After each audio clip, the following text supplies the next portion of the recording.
And no one's on right now, but I mean, I'm sure this stream will get archived, so you can just watch it anytime. Meanwhile, I'm gonna get started playing Genshin Impact with Fontaine. New nation that opened up some time ago. It just took me a while to really get started on it. So, take a drink.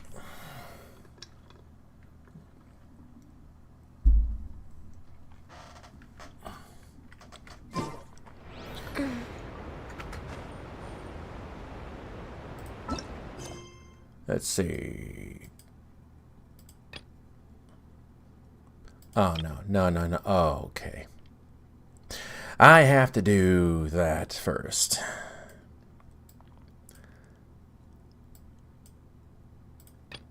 Okay, so let's a little bit of Sumeru first, I guess. Darn it.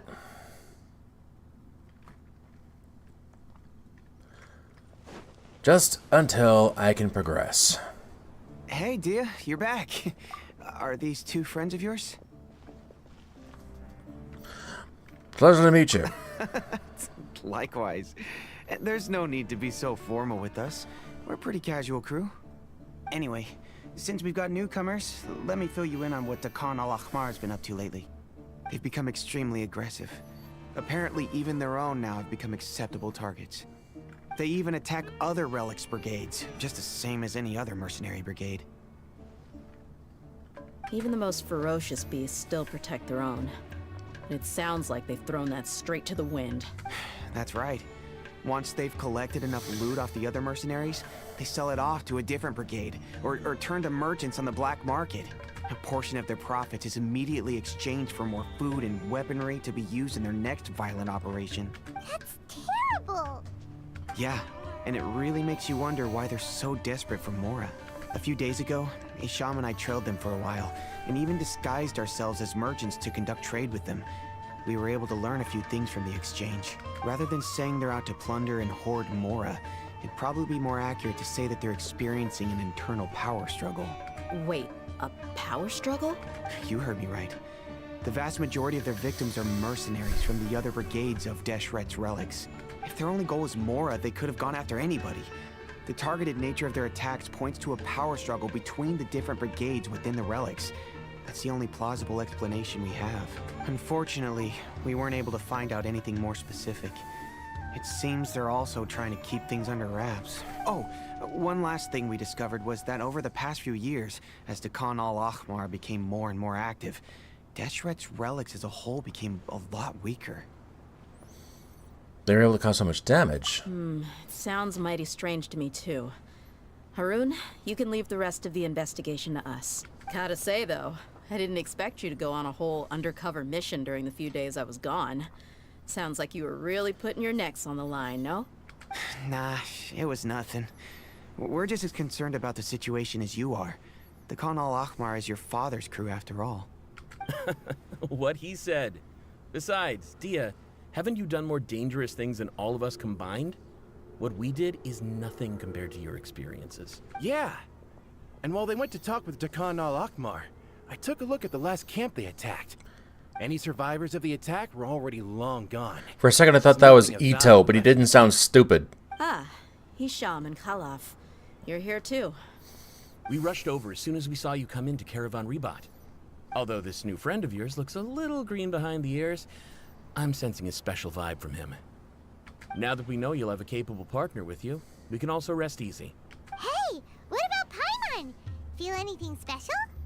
Oh, you're also planning to tag along with them? Of course! Paimon is the traveler's most important guide. Wherever he goes, Paimon will follow. Oh, in that case, then you'd better take care of her too, Dia. Don't underestimate Paimon! Don't worry about her. She may look tiny and helpless, but she's been through just as many battles as the traveler here. Even if she had only survived on sheer luck, then that alone would still make her quite formidable. I had no idea.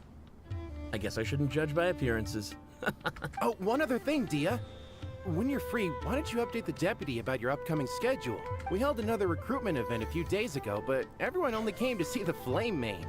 You weren't around at the time, so people were pretty disappointed to only find our crew of rough, unkempt guys. The deputy put a lot of effort into the event, but it was basically for nothing. Only a few people chose to stay, and that really got to him. Sorry to hear that. I'll be sure to bring him some great liquor next time. I left in a hurry and I couldn't make it back in time for the event. Gotta admit, drink I can responsibly. understand their disappointment, though. You're our brigade's main selling point, after all. Now, if only the deputy could figure out a way to bring a few more smoking hot members into our ranks. Keep dreaming. Remember the last time I invited a couple gals into the brigade? You all just froze up with your mouths gaping like a bunch of scarecrows. The awkward silence and weird expressions left quite the impression on them.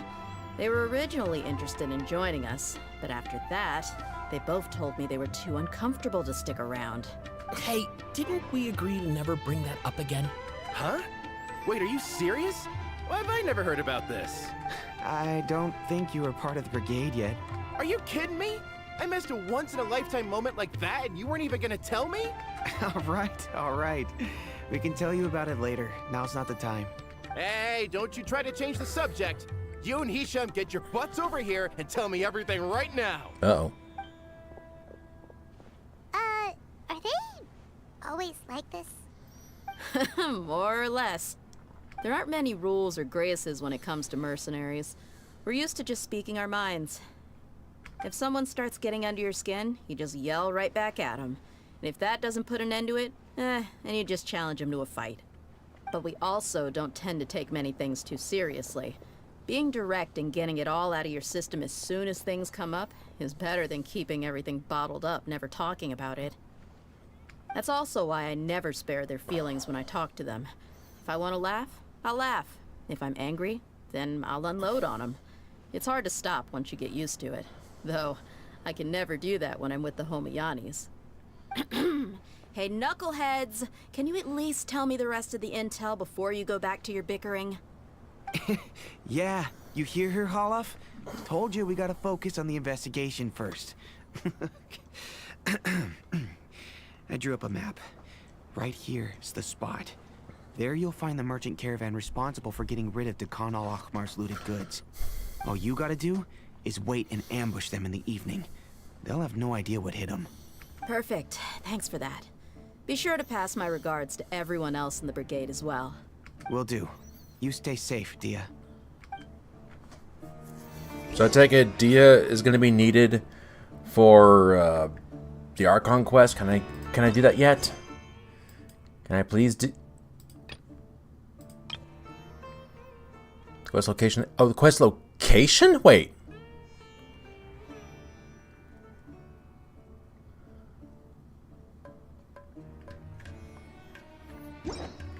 So, what?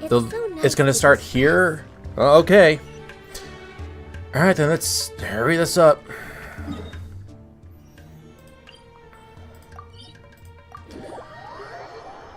I was looking forward to seeing Industrial Age France.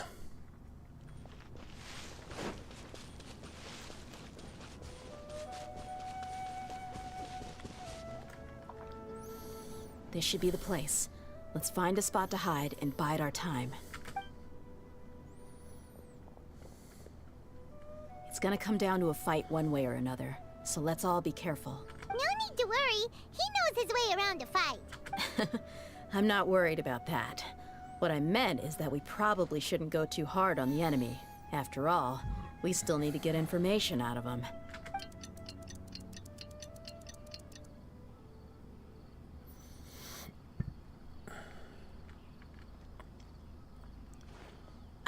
Here they come. You ready? Let's not give them a chance to react and end this quickly.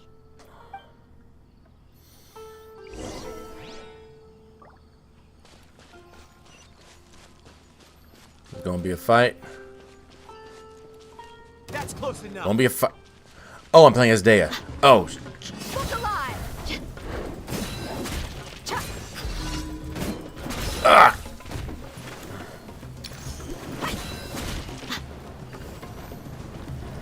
No more tricks up your sleeve. Ah.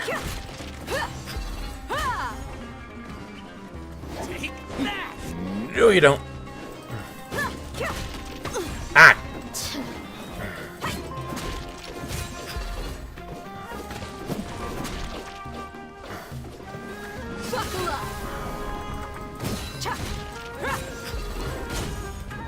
No, you don't. Ah! Warm. Ah! Guy's swordplay is annoying.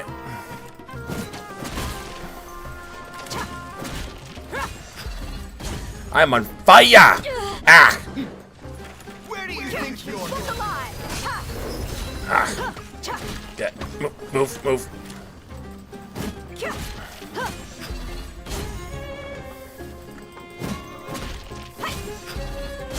Law of the jungle. Ah.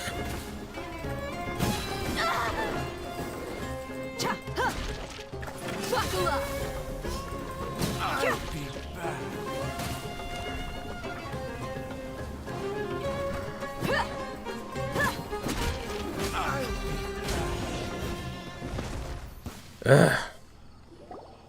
That was more of a pain than it needed to be. You're the Flame Bane. Good. That saves me an introduction. All right, time for a little talk. Are you buddies with Dakana Lakmar now? Tell me, what are they after? You know the code of being a mercenary just like everyone else. The first rule is to never divulge key information about our employer. What makes you think I'd talk? That might have worked on an amateur, but I know you're just looking to protect your reputation. Think about it, though. What's your reputation worth if you won't have the other tools you need to succeed in this line of work? Tools like, I don't know, your limbs or eyes? You've got 5 seconds. You might want to think twice about how much your employer's information is worth to you. Whoa! It's alright. I'm not joking around. We can do this the easy way or the painful way. 2 seconds. I'll save you the trouble.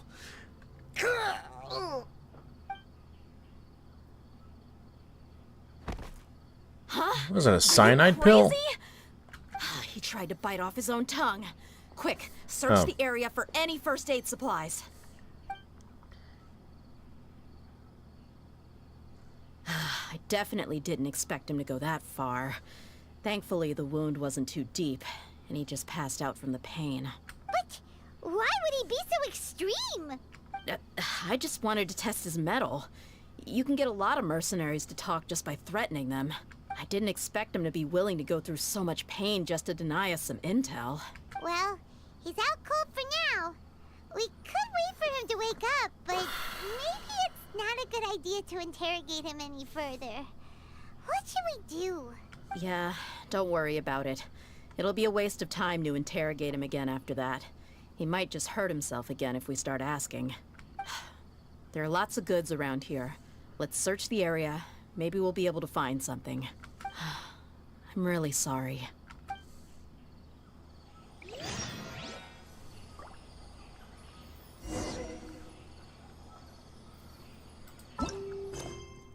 Can I go yet? I can. All right. Now I can actually get the stream started. Good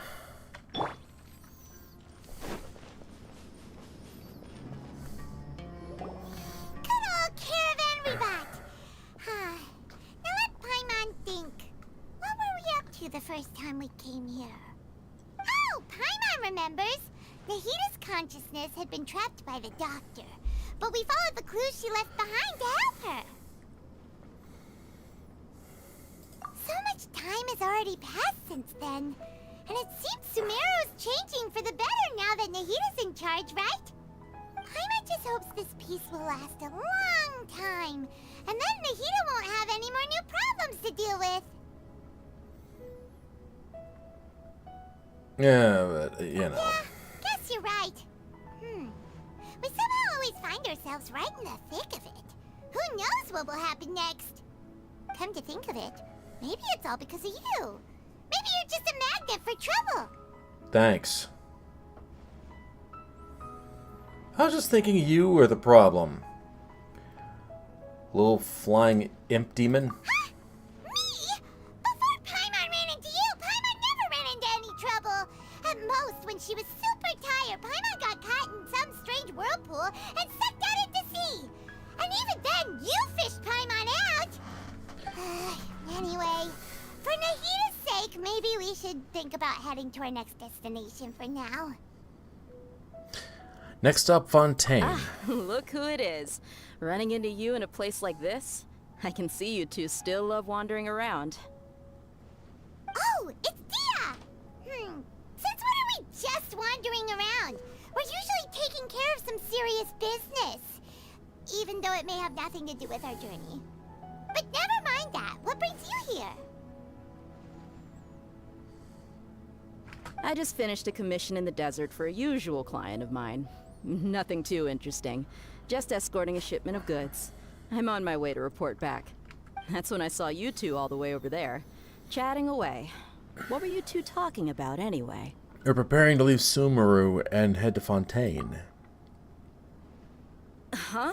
You serious? Can't say I saw that coming. But you are travelers after all. I guess you'd never stay for too long in one place. Bumping into you like this will become a rarity. I'm starting to feel sad just thinking about it. Hey, how about I gather a few mercs to escort you two? What do you say? Thanks, but no need. Oh, Paimon had no clue you'd miss us so much. But don't worry, we'll come back to see everyone when we get a chance. Sounds good. All you need to do to get to Fontaine is cross this stretch of desert and navigate some waterways. Knowing you two, I'm sure it won't be anything you can't handle. So, when are you leaving? As soon as we're ready. Oh, wait a sec. Paimon just remembered there are still a few dishes in Sumeru that Paimon hasn't tried yet. Now, where's that list Paimon made?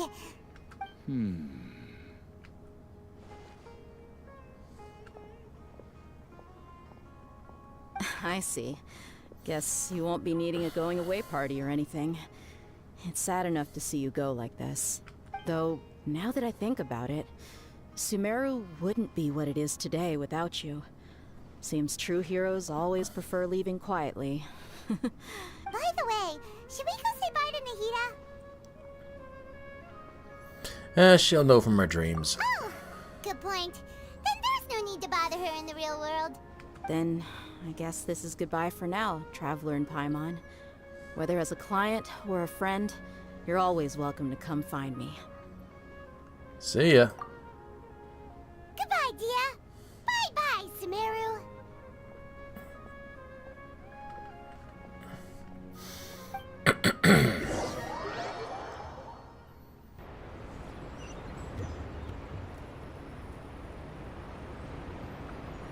All right.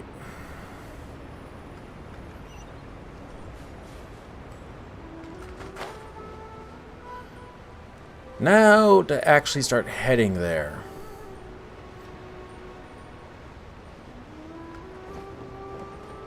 A good 20 minutes in.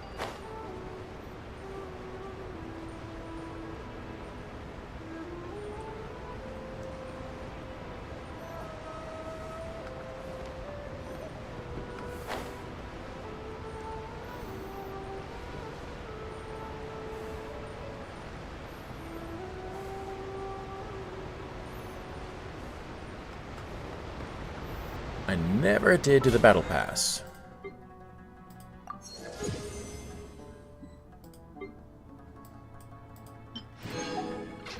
Okay.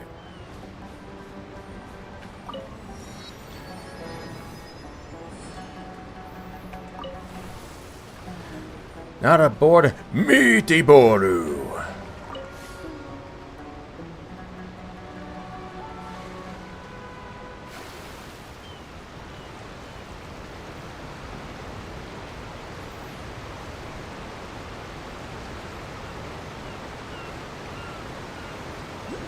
Oh. There's already a thingy thing? There's a Hydroculus down there? Wait a minute.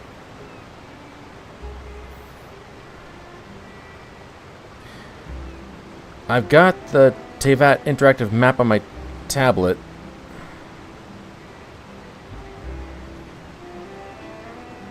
Huh. There is one here. Okay. I will come back to that.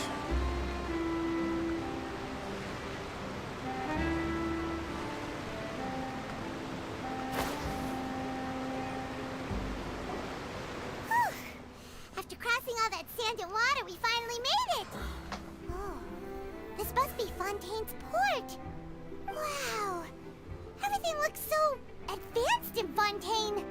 Paimon's heard that the industry here is extremely developed, and there are all kinds of unusual machines. So I've heard, and it's about what I imagined. Pretty industrial age. Just seeing the sights as a tourist is nice, but maybe it would be better if we found something to do. What do you think?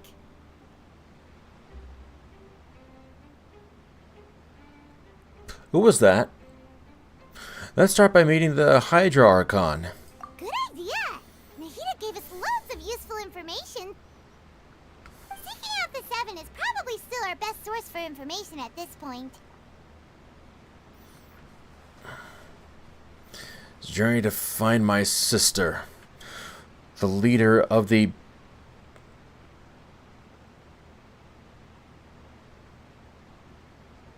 Abyss Order. Yeah! Who? The more we can learn, the better. So, what do you think the Hydra Archon's like? Will we get along? Nahida said that she has a very unique personality. Whatever that means. To learn about a nation's god, start with the nation's people. There seems to be some locals talking over there. Let's go see if we can join the party.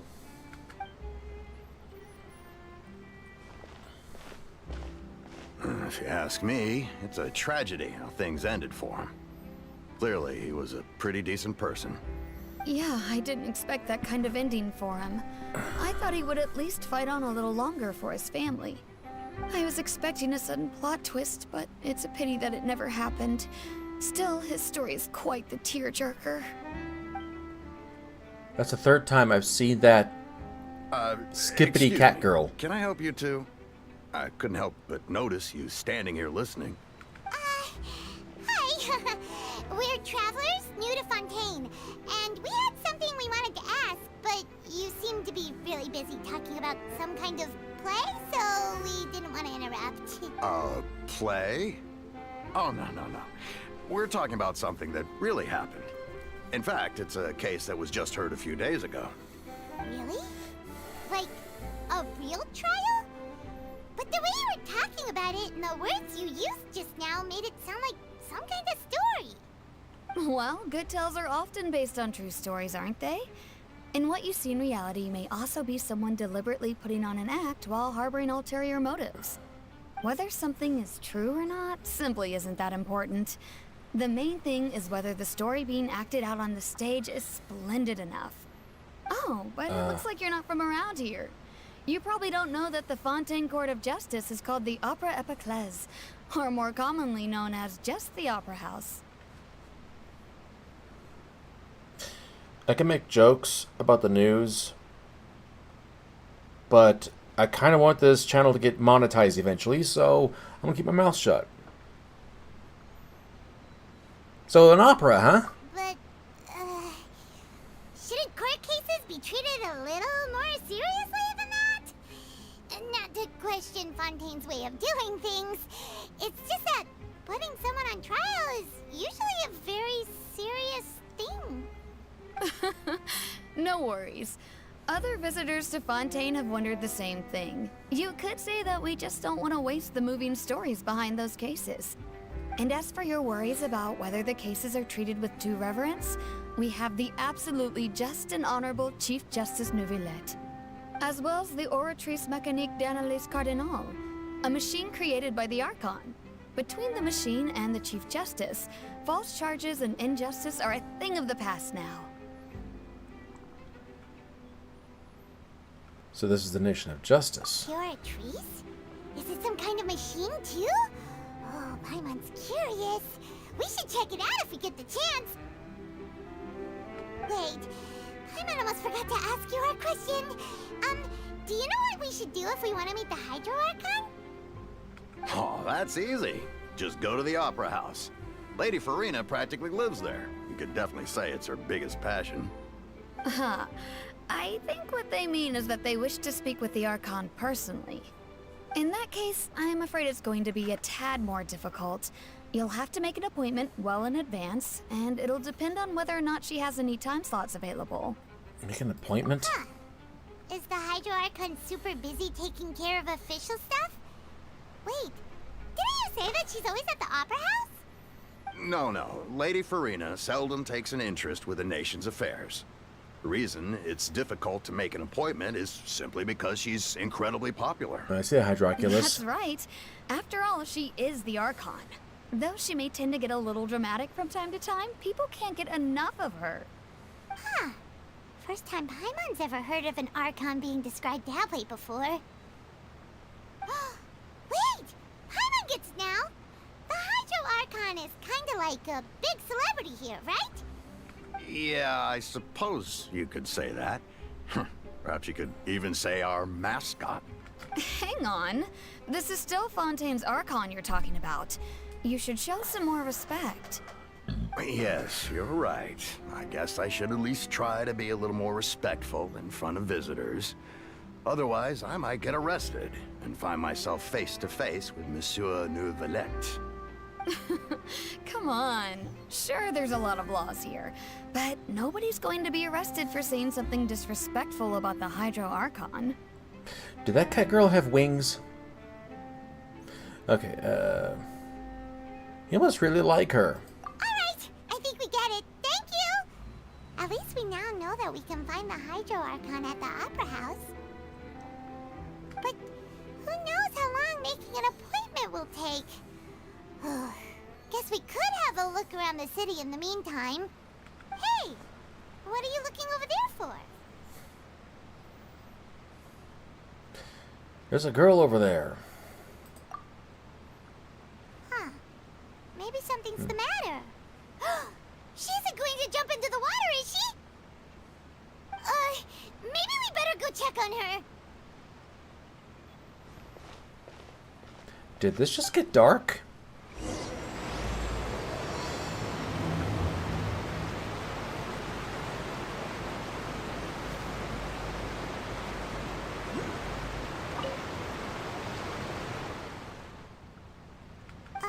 Hello there.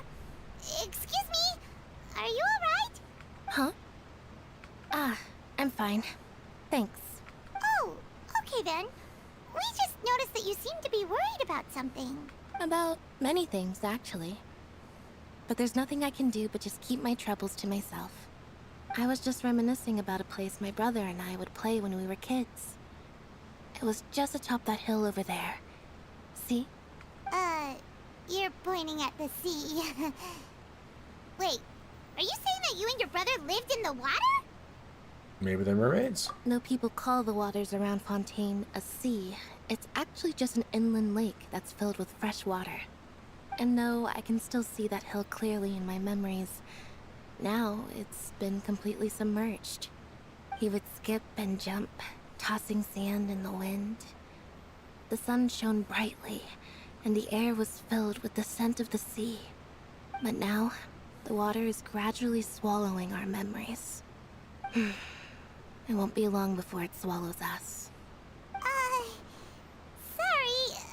Paimon doesn't really get what you mean. I don't believe we've had the pleasure of meeting. Are you Lynette's new friends? Oh, and you are? Thanks for looking after my sister. She often comes here to reminisce about our childhood, that's all.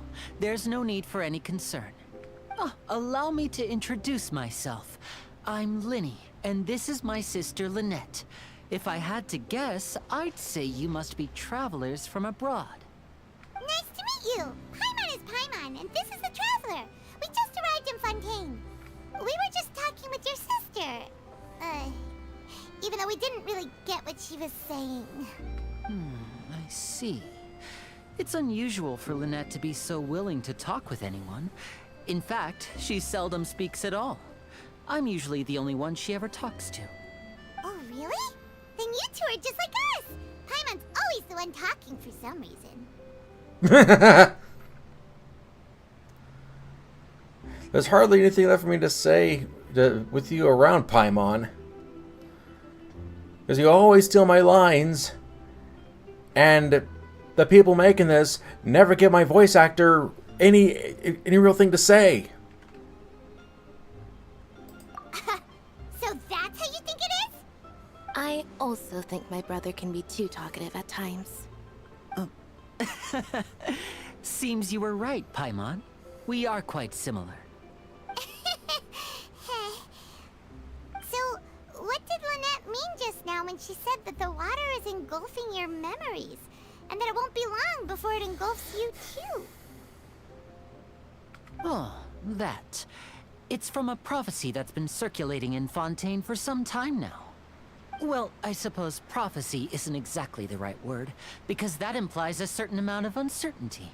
There's no doubt about what's happening in Fontaine now. Oh, what's going on? Where to begin?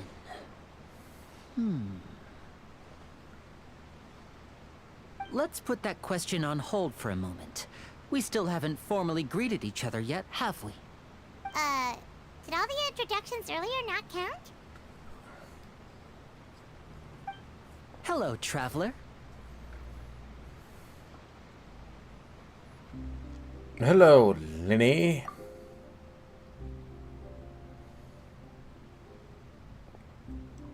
And hello, Paimon. Hey! Why didn't Paimon get a handshake?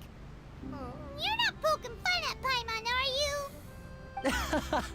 Please, don't take offense. Just consider it a sort of etiquette we have here in Fontaine when making new friends. You should remember it. It might prove useful. Oh, all right then. Well, Paimon's just happy to have a local friend now. By the way, we were just getting ready to go to the Opera House to meet the Hydro Archon. Would you be able to show us the way? So you're going to see Lady Farina?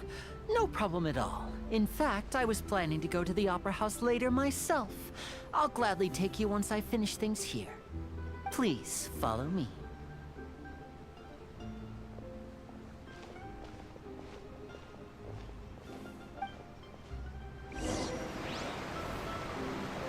Yeah, okay, but first, I gotta grab something.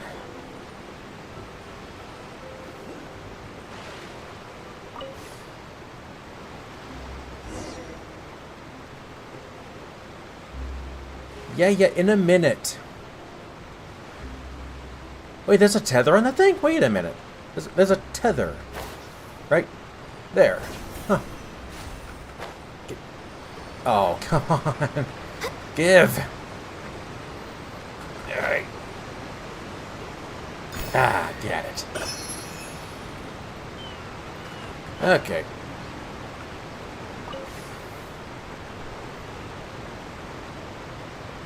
Now let's go. I didn't know it was above the boat. If I knew that, I'd have gotten that first.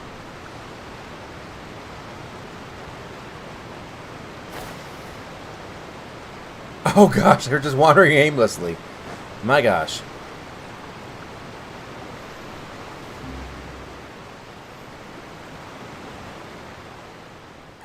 You said you were going to see Lady Farina? Well, it seems Lady Farina has come to see you. Okay.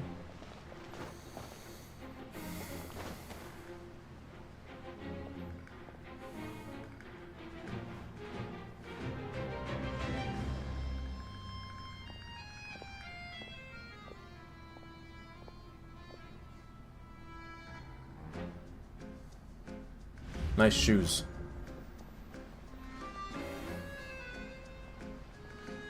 Huh. So, she's the Hydro Archon? But how did she know we were looking for her?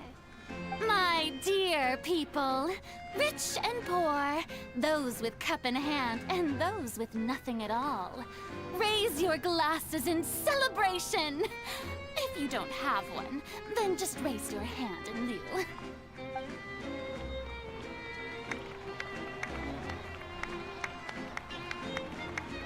As you can all see, two unfamiliar travelers have arrived in our nation. Come, let us make a toast in honor of this traveler and his companion, who have journeyed here from distant lands. Okay. Is she talking about us? No one's holding a I've glass. long heard of the turmoil and chaos you've left in your wake as you visited other nations. But I welcome you nevertheless. No, I have come to receive you personally. Fear is for insignificant cowards. I am a god, and I will never entertain the notion of such meaningless wariness. You can be rest assured, I see clearly your sincerity.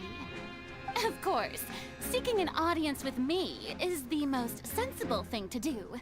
It will allow you to truly behold my power and witness my authority. Intelligent people always gather under the correct banner. I, Focalor, hereby welcome you to the nation of Hydro and acknowledge the value and significance of your trip. Now, you may rejoice in this.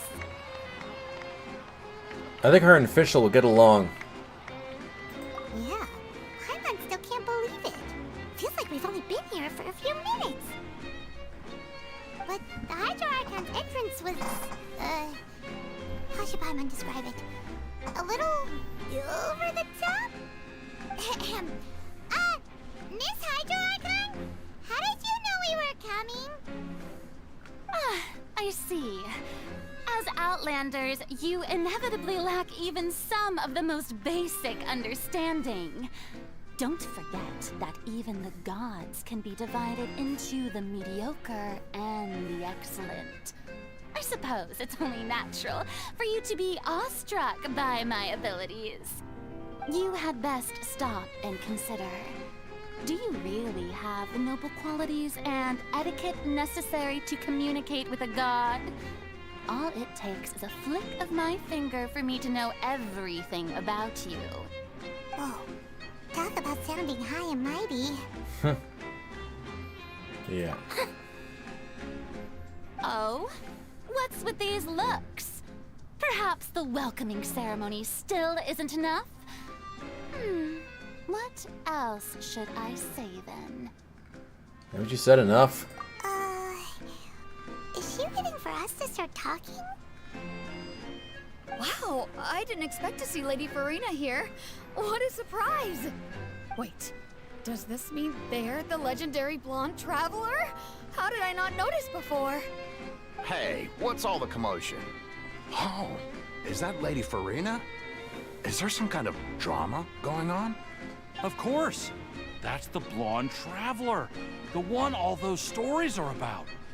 Lady Farina came here to personally see him. Oh, I bet this is gonna be the duel of the century. Ooh, Duel? Got to see this.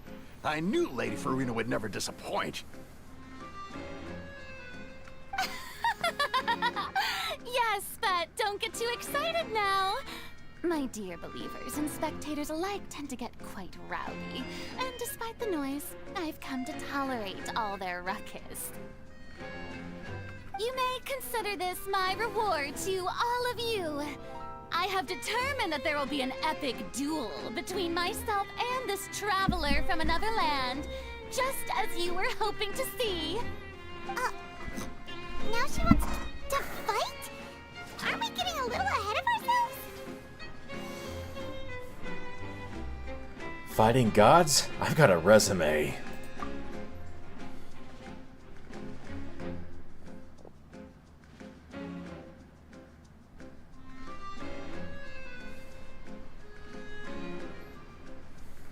Are you not afraid? Might I remind you that this is a duel against the divine? What are you trying to do, traveler? Provoking a god in front of her people? Stand down, Clorend. I admire his bravery. Few have the courage to draw their sword against a god. He is obviously a true warrior. Unfortunately, people nowadays only crave to be thrilled, and a mere duel will not slake their thirst for excitement. Huh. Yeah, she's right. Just a duel wouldn't be all that interesting. On Araneus, criminals are always requesting duels to defend their honor. They're getting a bit old, to tell the truth. You see. Then, as the god of justice, I shall face this traveler in another kind of duel. A duel in court! Oh, all right! Now that'll be worth seeing! Right. This is Fontaine, after all. Such a grand opera house, it would be a pity not to use it. Why do you care so much about the crowd's reactions? Seems you've spent a little too much time in the opera house. She sounds like a media How influencer. exactly do you plan to have a duel in court? You mean you're going to put us on trial? Even though we've done nothing wrong? Oh, we have reason to put you on trial. It's obvious, isn't it? According to Fontaine law, no one is permitted to release any flying objects within Fontaine city limits during the first 3 days of each month. You are clearly guilty of violating this law, no? Oh, so that's what they've done wrong. That's our Lady Farina. No one knows the laws of Fontaine like she does. You call that obvious? What kind of law is that? Wait, flying object? You mean Paimon? So, Paimon's guilty just for existing. Precisely! Now, if you two have no objections, then in the name of the Hydro Archon, I order your arrest. My apologies, Lady Farina. I don't mean to spoil the fun, but if you would allow me to interject, I don't think that Paimon here meets the definition of a flying object. You tell her, Linny! Finally someone who's not crazy. How could anyone call Paimon a flying object? Ah, great magician Linny, my beloved citizen. I'll permit you to object, but how exactly do you plan to prove your claim? As a magician who just rained on your parade, I naturally should shoulder the responsibility of saving the show. So, with such an audience gathered here, allow me to perform a trick for everyone.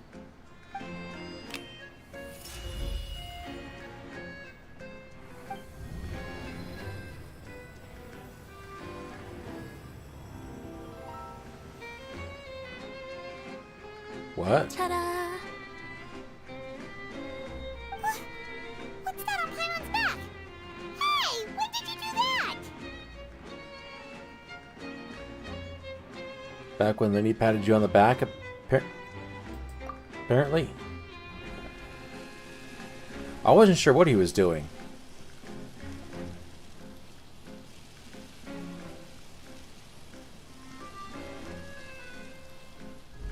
There. As you can all clearly see, Paimon should be classified as, well, something like a balloon. This rope has been in the Traveler's hand all along. It was just that no one could see it before. Huh? You call that magic? You've got to be joking. I thought it was pretty good. Nice one. Huh. I'm not sure what to think. It seems Lady Farina's charges no longer hold water.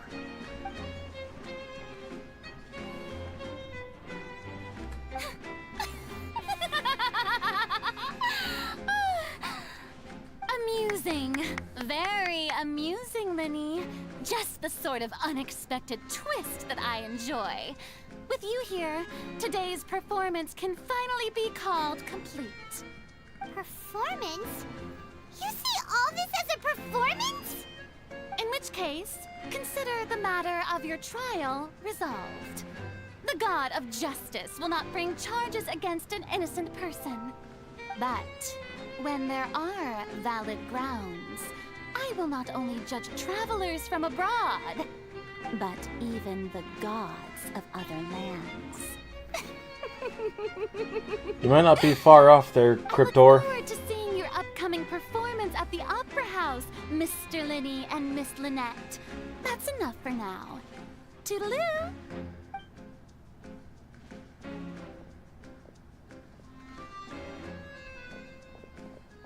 Though I thought it was Shesnaya that has spies everywhere with the Fatui.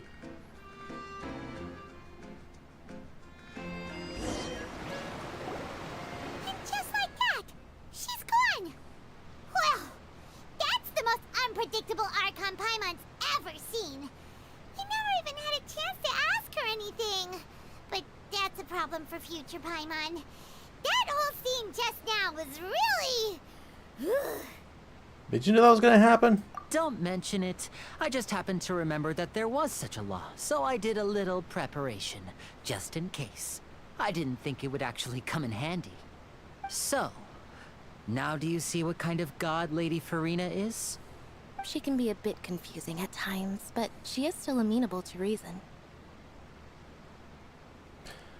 Confusing, that's one way to put it. Anyway, Paimon had no idea you were a magician, Linny. It sounded like you'll be performing at the Opera House, right? I just know a few simple tricks I use to make a living. Lynette is my assistant. It will actually be my first time performing on the most prestigious stage in Fontaine, the Opera House. But isn't the Opera House where criminal trials are held in Fontaine? When there are no public trials being held, the Opera House hosts a variety of other performances. To the people of Fontaine, the line between a trial and a performance can be a little blurred. And speaking of performances, I would be remiss to forego this opportunity gifted by fate. Might I invite the two of you to see my performance? My brother's always excited to make new friends. Oh, sure. We don't really have anything to do now, and we wanted to go to the Opera House anyway. Sure. Splendid. In that case, why don't we go together? I'll show you the way. I just have something to take care of first. Any way I can help? You really mean it? Then I'll take you up on your offer. This is a magical item known as a magic pocket. Perhaps you can help me distribute them to the people here. It's a shopping bag. It's a shopping bag. Huh? What are they going to use it for? About that. You asked me before about the prophecy, right? Let me start by telling you a little more about what it entails. I'm not sure exactly when it began, but a prophecy has been circulating around Fontaine. It says that every person in Fontaine is born with sin. No matter how the Nation of Justice holds trial after trial, this sin cannot be absolved. Until one day, the water levels in Fontaine will rise, and the sinful people will slowly be drowned. In the end, the people will all be dissolved into the waters, and only the Hydro Archon will remain, weeping on her throne. Only then will the sins of the people of Fontaine be washed away. That sounds pretty gloomy. Why are people in Fontaine born with sin? What is that supposed to mean? There are lots of guesses. Some say that the ancestors of Fontaine stole the power of the seas and stirred its wrath. Others say that the people of Fontaine never heeded the first Hydro Archon's warnings and offended Celestia. But here in Fontaine, evidence is what matters. There hasn't been concrete evidence for any of these claims, so they can only be regarded as conjecture. If even the people in Fontaine don't know what sin they committed, wouldn't it be better just to ignore the prophecy completely? Why bother feeling guilty all the time? That's exactly what the people did at first. But in the last few years, the water levels in Fontaine have actually started rising.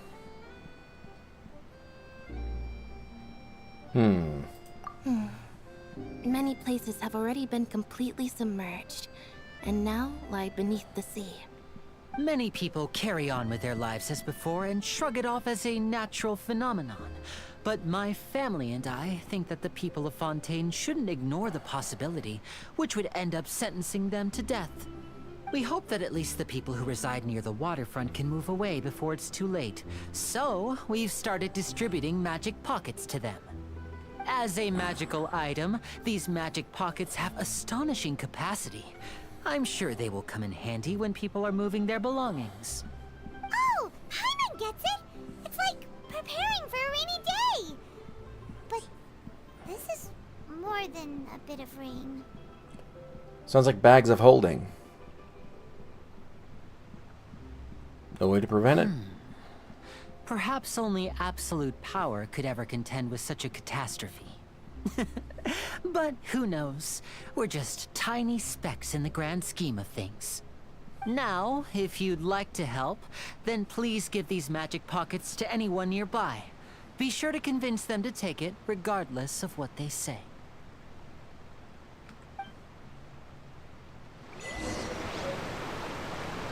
Okay. Hold on. Let me move this a little bit. The game is going to minimize, but it's fine.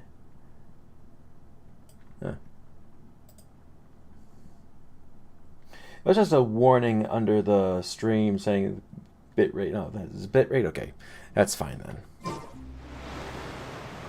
Okay, so Next on the agenda. bags. Get your bags here. Healthy. So you're the blonde traveler that everyone's been talking about. My apologies for not recognizing you earlier. Oh, a magic pocket? Seems you really thought of everything. I guess it's better to prepare for the worst and hope for the best. Thanks. Please, also thank the magician on my behalf when you get the chance.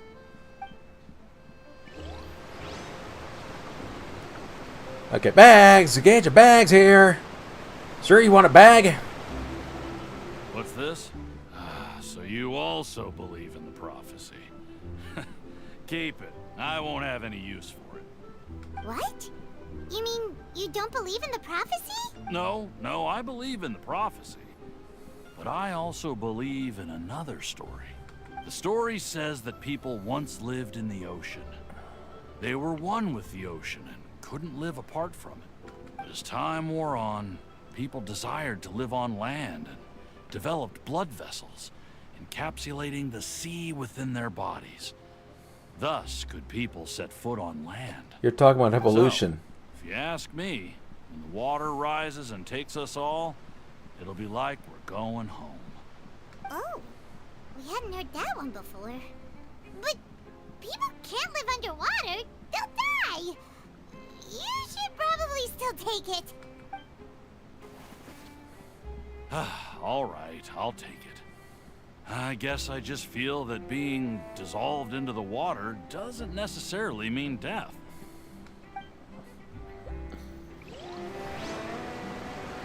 Right, so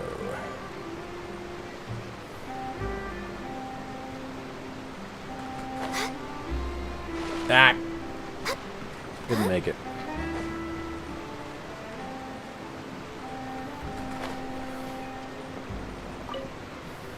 Get your bags here. I don't want that thing. Way I see it, if the prophecy's true, it's still gonna be a long time before the water can cover everything. Life is all about living in the moment. What use is there in worrying about the future all the time? We'll cross that bridge when we get to it. You should still take it. You never know when it'll come in handy. Oh, all right, fine. Thanks. It's just that if I start moving, that means I've already given up on the life I have now. I'd really rather not.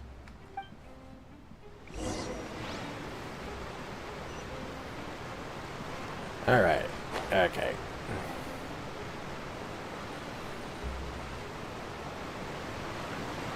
Oh? You already handed out all of the magic pockets? That was fast. So, What did people have to say? I bet you heard some, interesting opinions. Yeah. Yes, but that will change once disaster strikes. I know they'll change their minds, so it's only right to help them prepare.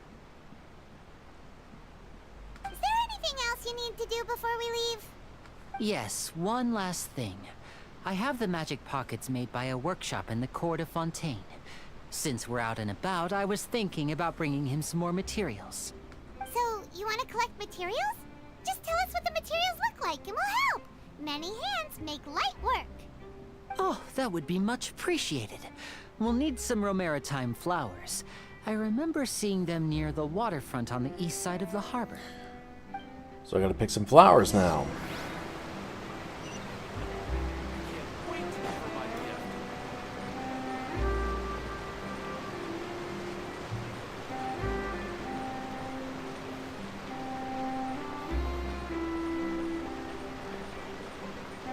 But for those It seems we have to use Hydro to collect Romaritime flowers. Okay.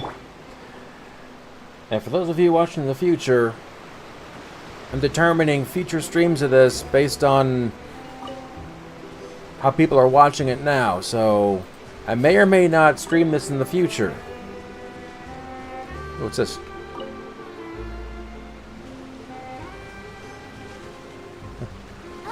Oops. Well, okay.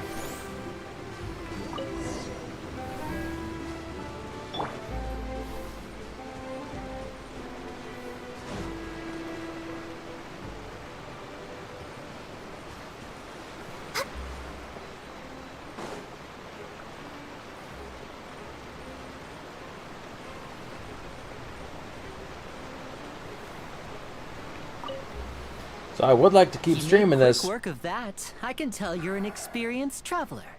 I've also finished collecting a few here. Maybe next time you'll feel like helping too, Lynette. No way. I'm in power-saving mode today. Otherwise, I fear I may not have any energy left for the performance at the Opera House. Fine. Though the performance is still a long way off.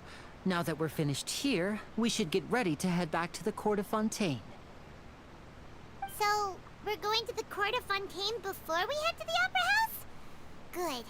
Paimon wants a tour of Fontaine's largest city and try...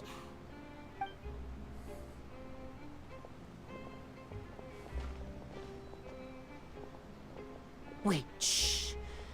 Have you noticed that person over there? The young girl. Huh? What's wrong with her? Paimon didn't notice anything. She's obviously a thief.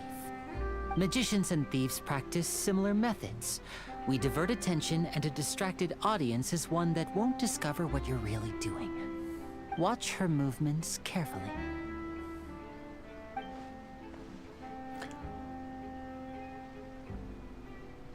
Okay. Oh, he's right! Shh, keep your voice down. We need to think of a way to catch her, but it seems she's very alert. Perhaps we should split up. You two can ride the lift over there and wait up top. I bet that'll be her escape route if she tries to run. All right, let's go.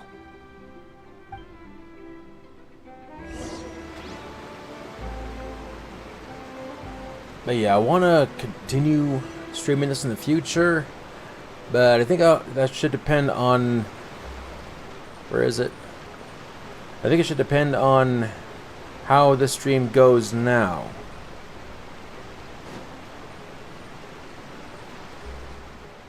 Is that a dog? Is that a dog? Anyway.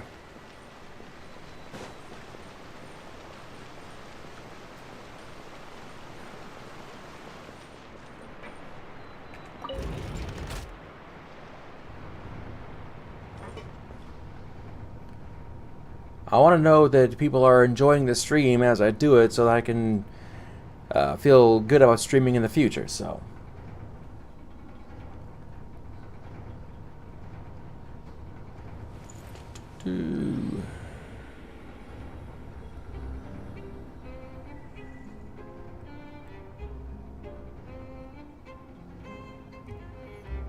dirt, dirt, dirt,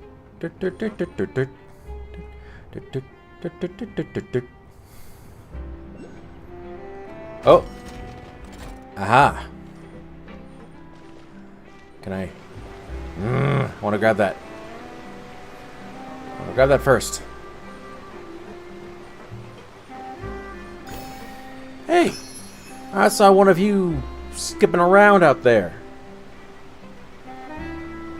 Anyway. Oh, I got that. Or mark it on my map.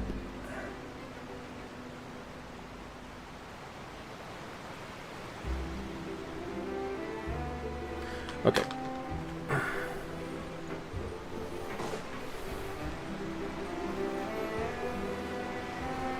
This is the spot where Linny wanted us to wait.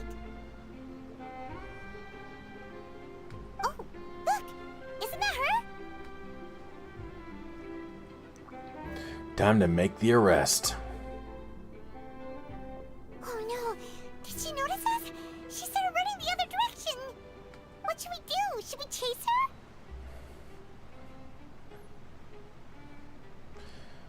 Let's leave that to Linny. You're right. She might also be trying to lure us away.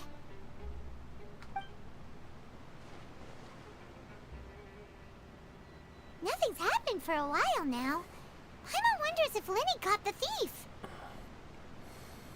Let's go find Linny. Yeah, let's go.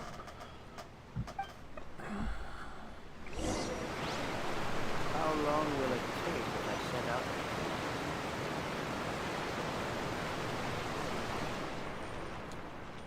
Ooh, statue. Ah, statue. Are you sure that's all she took? You should check to make sure you're not missing anything else. No, that was all. Oh, I can't thank you enough. I didn't notice a thing earlier. Anyway, I should be going now. Thanks again. Oh, were you returning what the thief had stolen? That's right. Pity I wasn't able to catch her. She distracted me by dropping the thing she stole on the ground. By the time I looked back, she was already gone. I saw the general direction she went, but Linny twisted his ankle, and I needed to make sure he was okay. Oh, did you get hurt, Linny? I'll be all right. It's just a twisted ankle, that's all. In fact, it's feeling better already. If you want to play at being a hero, at least try not to get hurt doing it. Imagine what would happen if you managed to derail our performance as a result. You're right, you're right. Sorry, Lynette. I have to admit that the thief was even more skilled than I had anticipated. But at least we were able to get the stolen items back, so it wasn't a complete failure. What a slippery little thief. Guess things turned out all right in the end, though. Linny's initiative paid off. All right, let's put this little detour behind us. We should go to the court of Fontaine now.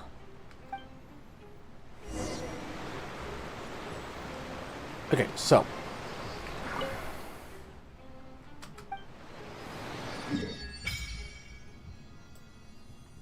Sweet. That little strip of real estate to explore.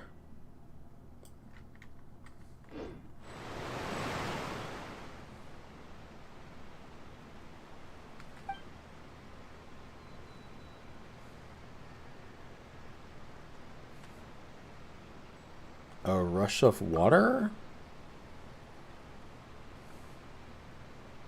I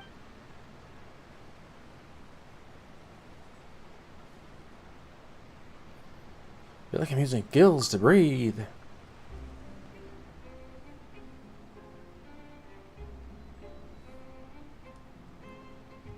Huh. Yeah, I just feel more human. Maybe it's because of all the hydro energy that was released. Fontaine, you can use the amount of energy properly. You can even swim. Paimon, leave. Diving for treasure to you. I'll be lonely going underwater alone. Yeah, whatever. Being underwater is scary. What if Paimon accidentally gets swept in the current and gets altered? Okay. That's when you met me back in Mondstadt. I'll fish you out again.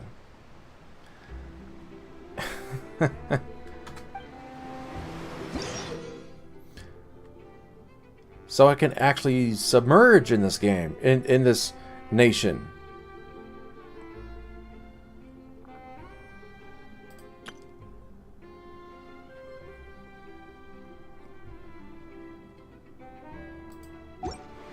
I'm not sure I've recorded. Lie on the grass, you can feel the heartbeat of the world.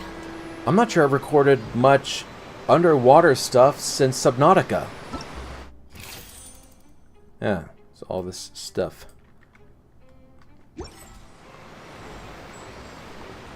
Ooh. Blah blah blah blah blah. Give me my Primo Gem.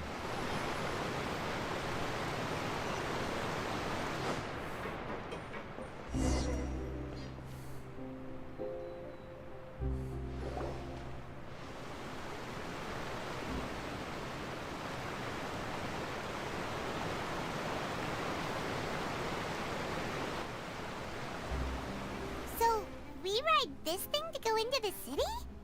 What an ingenious way to get around! People in Fontaine really know how to use water! This is an aqua bus. It allows people to travel between several key locations around Fontaine. It's pretty convenient, but the ride can become a little dull after a while. The scenery is always the same. That's why it's better to travel with friends. So you mean it's still boring even when I'm riding with you? Hmm? No, that's not what I meant. It's just that, well, you don't really talk that much. Besides, it doesn't really feel like a real trip when it's just the two of us. It's the same as being at home. Whatever. Guess that's what it's like to be an older brother. It's about time for us to leave. Let's get on board.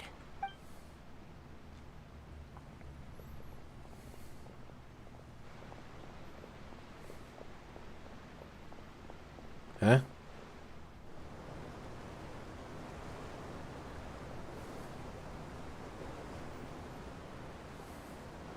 Oh, excuse me! Aren't you the great magician Linny? And his assistant Lynette? Hello. I don't believe we've... Oh, Cryo? I'm Charlotte, a reporter for the Steambird. Nice to meet you. From the Steambird, huh? We've often relied on your paper to promote our performances. It's an honor to meet you. Wait, could that be the legendary traveler who's been making headline after headline in their journey across Tibet? Sure, you could say that. Amazing! You recognize everybody almost immediately! I wouldn't be much of a reporter if I didn't know who's who, would I?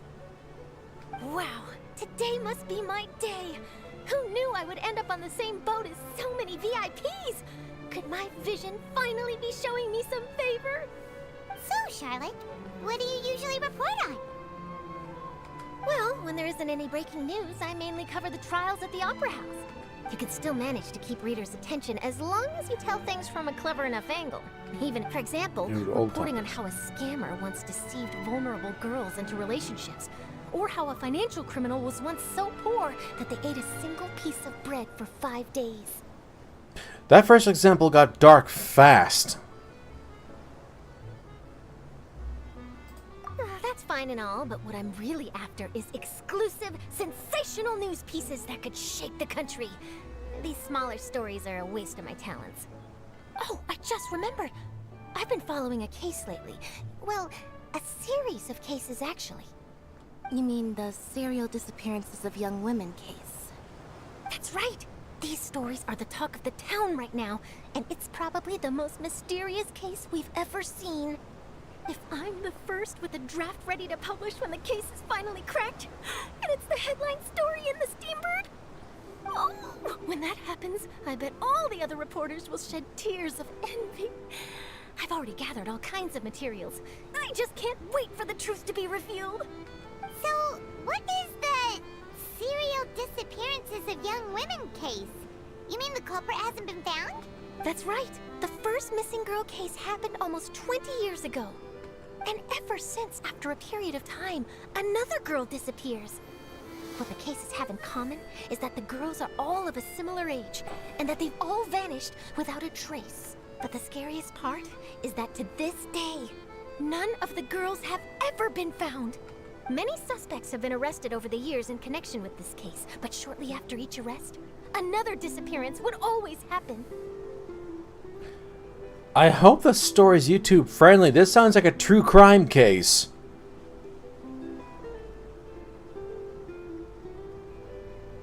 More than one Yes, crook? it's possible. But either way, I believe that every case has some precise truth behind it, waiting to be exposed. Yes, I agree. And at the very least, the family of those missing girls deserves some sort of explanation. I just imagined for a second what I would do if Lynette were to suddenly disappear. I'd pay any price to get her back, and then find a way to track down the culprit. Please don't imagine that, Lenny. Yeah, you'll scare her. I just heard another rumpum. Is there a thing nearby? Hey, we're almost there. Look.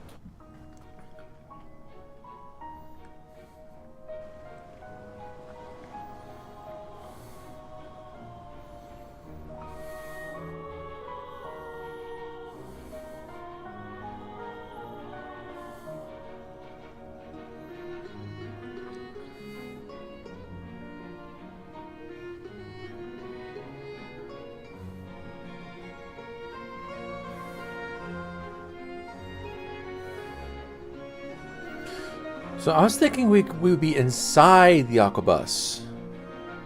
Of course, I also thought we were going to be submerged. I thought it was like a submarine.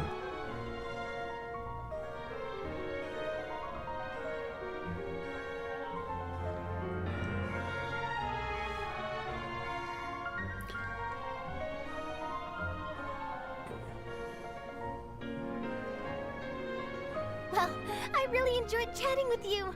Life should be full of pleasant little surprises like this. Yeah, us as well. The ride went by too quickly. Ah, I have an interview to get to. I should get going before I'm late. Okay, Paimon hopes we can chat again soon, Charlotte. See ya! Bye now. Oh, be sure to stop by and see me at the Steambird when you have time. What a tough job. Always running around and interviewing everyone. Well, where should we go now? If you don't mind, how about we stop by my home first? Besides, I still have all the materials we collected. Sure, we wouldn't mind at all. This city is so huge, Paimon wouldn't know where to start anyway.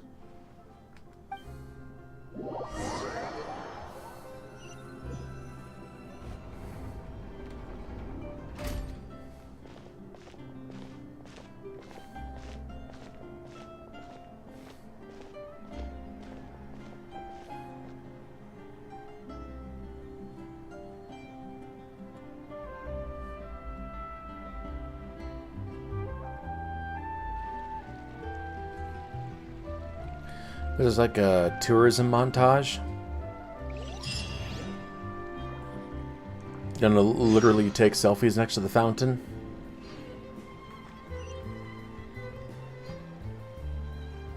Okay, so wait, where? How did I get that far? What? Huh? What this little route right here? Oh my gosh. Ah. Okay, well, where's the statue? I know it's nearby. Where's the statue at? Yeah. Oh, look out. So, I wonder if Charlotte is a catalyst user. They make the blueprint you get from Serpent Spine Mountain, the ice place in Mondstadt, actually come in handy.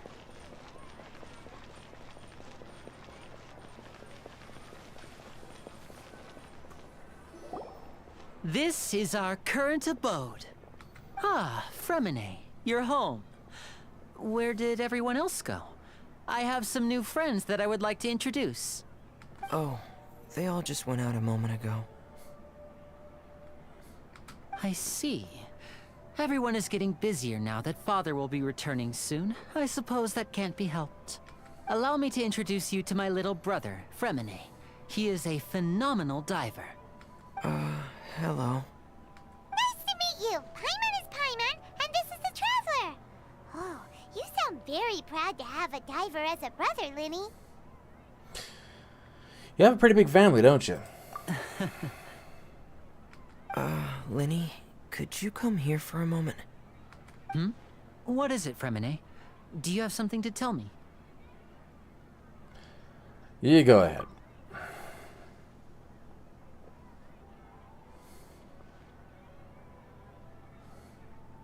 Whisper, whisper, whisper. Okay, I see. Is everything all right? Oh, it's nothing. We were just discussing a little housework. Sorry for the interruption. Oh, before I forget, the Traveler and I collected more materials to make magic pockets. Were you able to get any, Fremine? Yes, I went diving and gathered lots of materials. I was about to give them to you. That's our Fremine, always quick with the underwater work. All right, I'll take these to the workshop.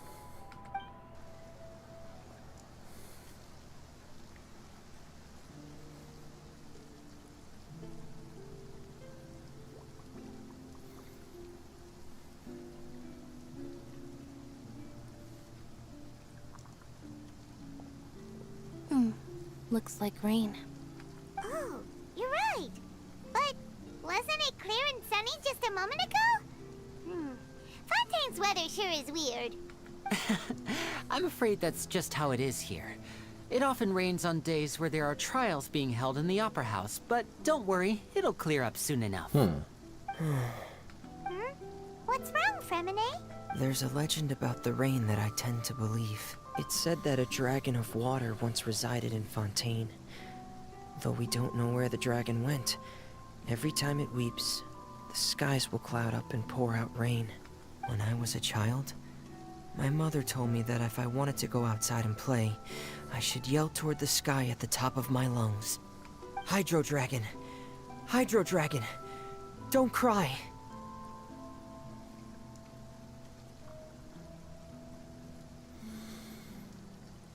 Dragon Fontaine? If it's an elemental dragon, then having the power to make it rain wouldn't be very unusual. Let Paimon try something. Hydro Dragon, don't cry!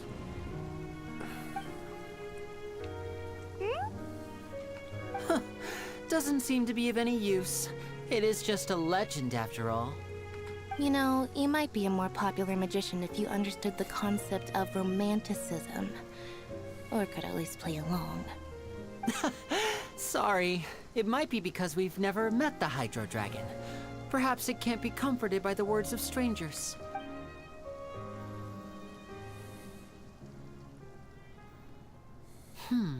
It rained for longer than I suspected.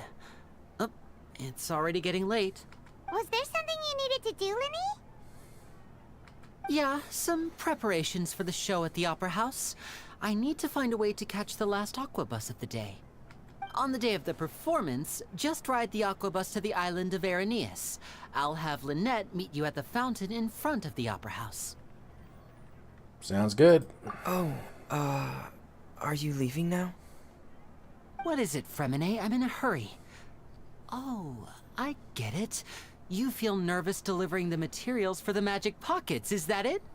Perhaps we could trouble the Traveler to help us take these materials to the Beaumont workshop and deliver them to the owner there? I'm afraid that Fremine can be quite introverted, and the boss there tends to be pretty talkative. Fremine has always been a little afraid of her. No trouble at all! Don't worry, we're on the case! Sorry for the inconvenience. I'm quite useless when it comes to such tasks. I'll think of a way to make it up to you. Oh, no need. This will be a walk in the park for us.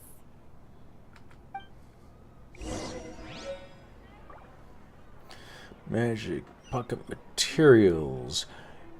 Anyway, where is this? Oh, it's right next to it.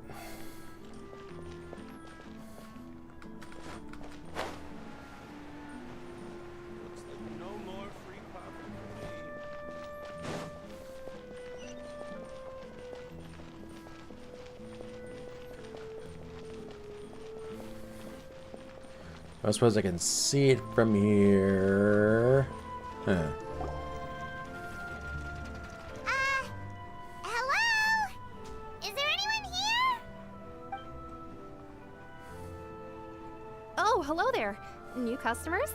Looking to buy, or do you need something made? Or perhaps you're just looking for a chat with me. Oh no, we're just here to deliver some materials. Here they are. They're for making... what were they called again? Ah, these must be for magic pockets. I could tell right away. I've already made several orders worth now. We need to pay? No need. They've already prepaid several batches worth. When they told me what they'd be using them for, I even offered them a discount. But they insisted on paying the full amount, saying that I had a business to run. It seems both their hearts and their pockets are made of gold. Whoa. So, is Linny actually loaded? I can't say for sure, but who knows?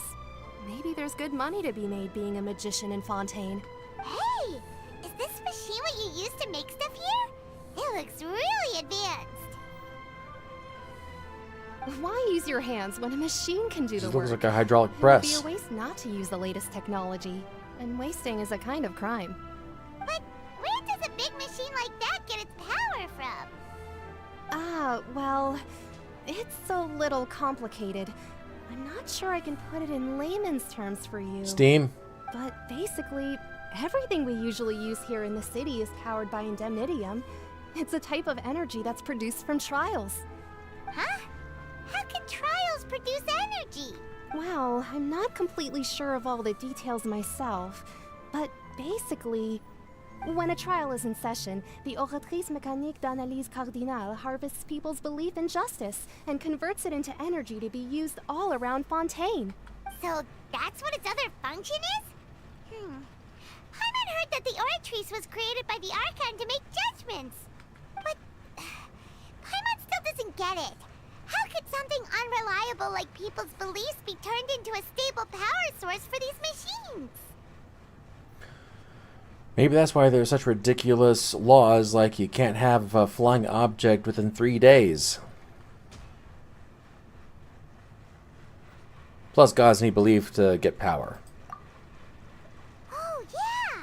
So that means the Hydro Archon relies on the machine to take the energy created by belief and turn it into power for all of Fontaine, right?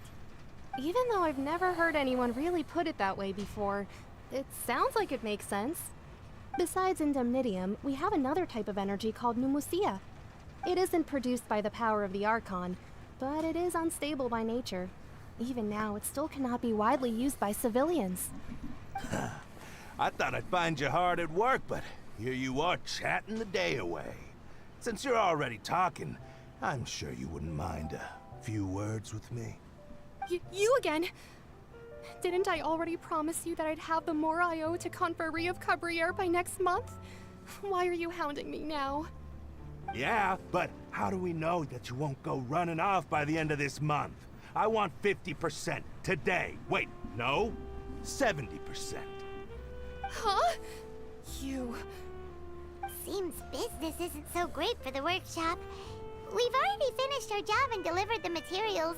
Maybe now's a good time to leave? Maybe it's just debt? Hey, hold on. Before you go around trying to collect payments, why don't you settle your own debts first? If Confrérie of Cabriere wants to poach clients from Northland Bank, that's fine. But I'm afraid you still owe the bank a hefty sum of mora. So why don't we work things out between us first, before you get back to your little conversation here? What's Tartaggles doing here? You're from Northland Bank. But we said we'll pay everything we owe next month. Why are you hounding me now? Traveler, Paimon! I didn't think I'd run into you here in Fontaine. What are the chances? We're surprised to see you too! What are you doing here in Fontaine? You didn't want to stay in Snezhnaya? Yeah, what's Tartaggles doing here? Long story short, I've already been in Fontaine for some time now, and honestly, things have been pretty boring. But it seems that fate brought our paths together today. Not only will I have some good friends here now, but ones who always seem to find trouble. Either way you look at it, It seems things are going to get a lot more interesting now. Pretty sure we'd want to avoid anything that you'd find interesting. Besides, our trip here has gone pretty well so far. Right, Traveler? Yeah. Hey, you, Northland Bank boy. Aren't you forgetting something? Don't interrupt. It's not often I run into the Traveler like this. Why don't you wait for me over there for a while? You kidding? Aren't you the one looking for us? You really expect us to sit and twiddle our thumbs while you catch up with your friends? Listen to me, boy. If you want your Mora, fine. Why don't you come and take it? Hey, I just said not to interrupt. Oh, by the way, Traveler, the last time I took Tonya and Tusser ice fishing, Tusser said, Hey! That's way over the line!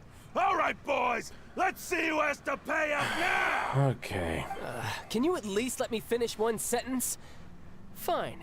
Though the bank told me not to get rough with our clients. You're the ones who started it. This is an act of self-defense. You two will have to be my witnesses, okay? Sure. I'm sure this won't take long.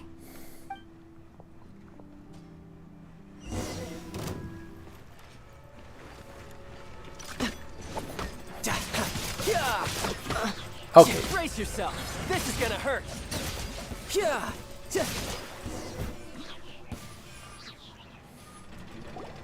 Oh, what's your deal, Brad? How are you so strong if you're just a staffer from Snezhnaya's Northland Bank? Wait, don't tell me you're... Yeah. Oh, now you notice. It's a little late, don't you think? Just make sure you understand that you don't mess with Northland Bank. Got it?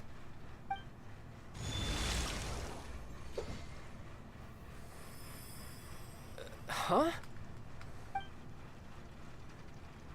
Now's my chance!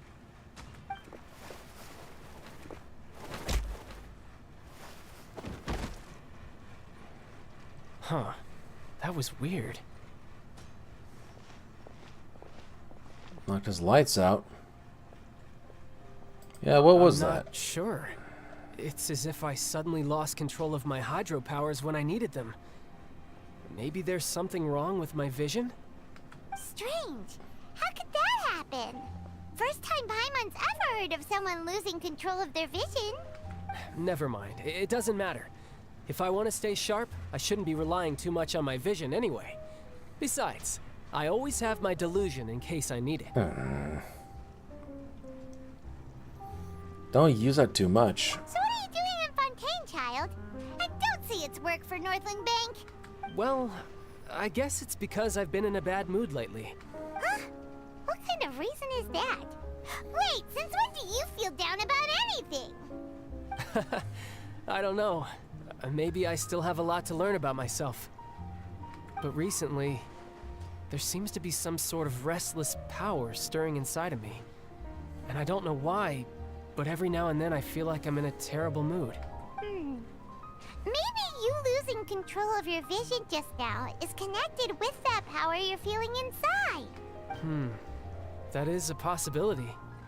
So about this power. I can't remember if I ever mentioned it before, but when I was 14, I fell into some unknown abyss. It was during that time I learned nearly all of my abilities.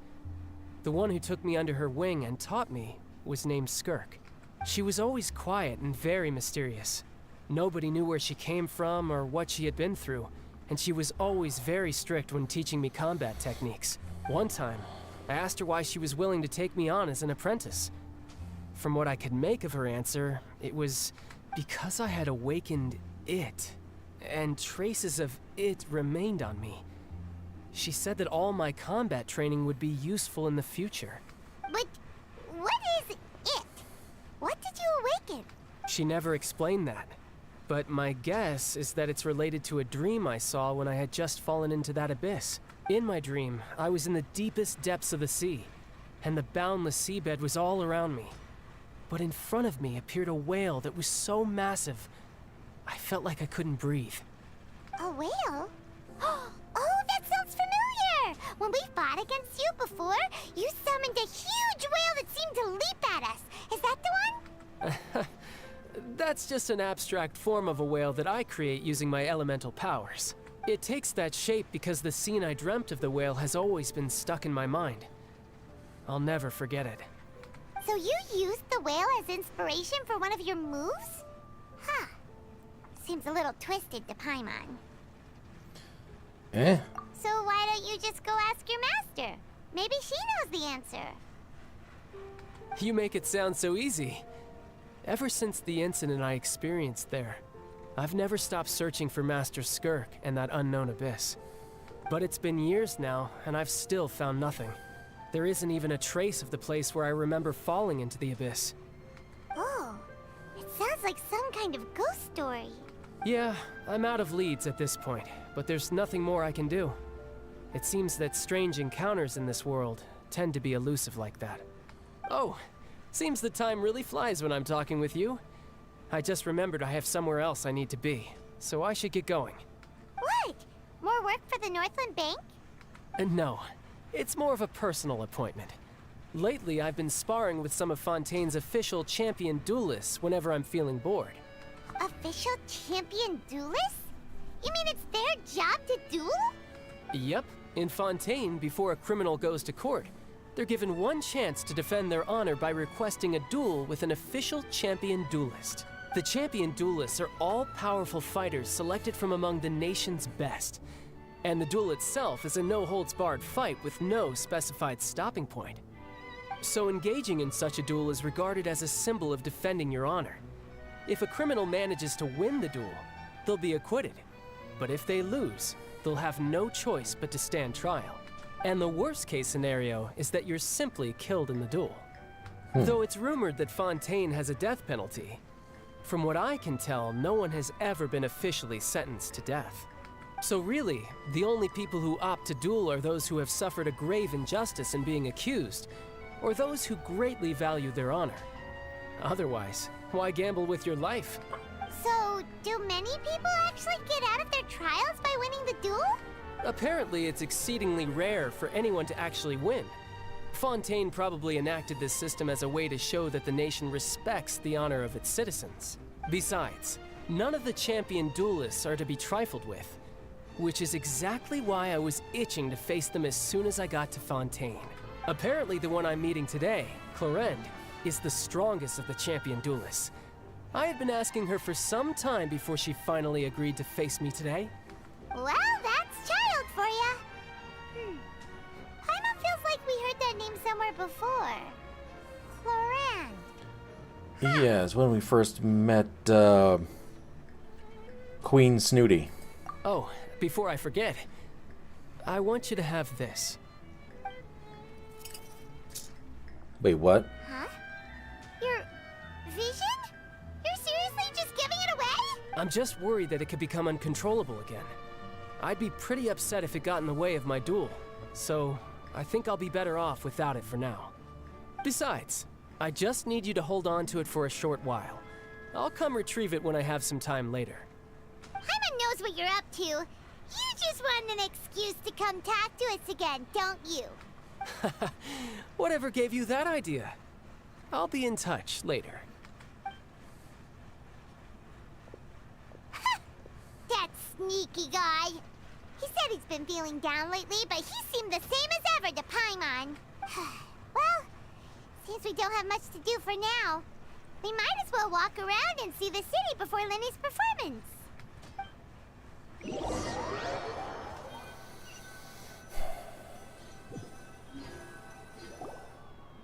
Wow! Who could have seen that coming? The reporter who was barely around for most of the story was the murderer all along! What? Keep your voice down. Sorry. Paimon was just surprised, that's all. Whew. Paimon never saw that twist coming. The murder mystery novels here are amazing!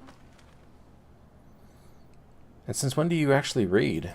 The whodunits here in Fontaine are a lot different than the light novels you see from Yai Publishing House. Both have their merits, but Paimon thinks this style of novels are more, well, novel. It's so exciting to reach the moment when the mystery is uncovered, especially in the one Paimon was just reading. You should buy a copy and read it too. Yeah, no thanks. Oh, sorry about that. Paimon will be more careful next time. Hey, shouldn't we be heading to the Opera House to see Linny's performance soon? It's almost time for the show to start, so we should get going. Linny said that the Opera House is on Aranias, so let's go ride the Aquabus.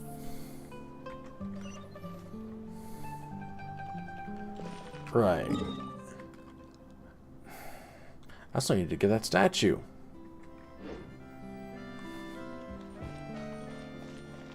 I think it's going to take me back to the beginning or something.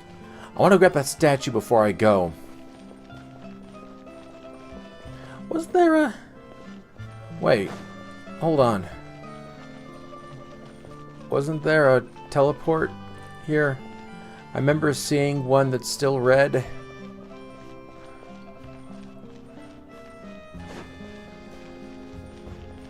Come on.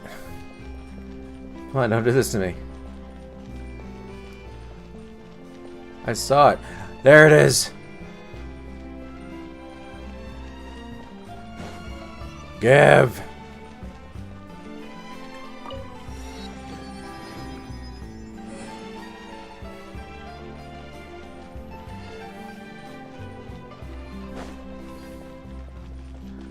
Okay, so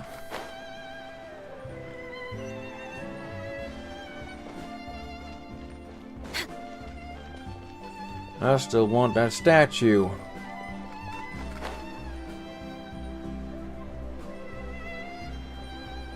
Ooh, photo op.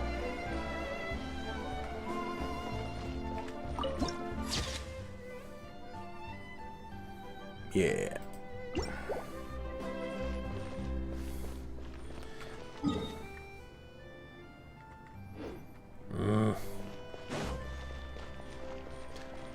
It's up there.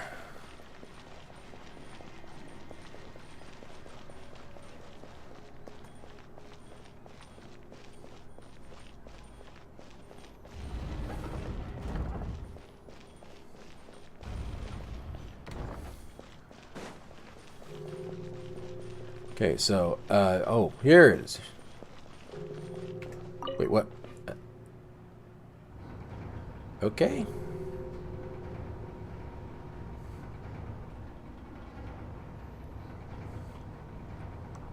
I was still thinking this place was steam powered, you know. Because water.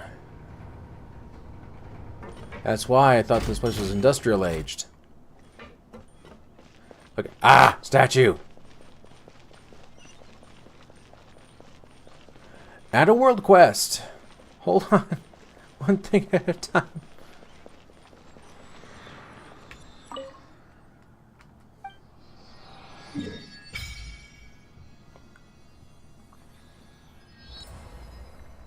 Cool. How many am I gonna need? 20. 20. Oh my gosh.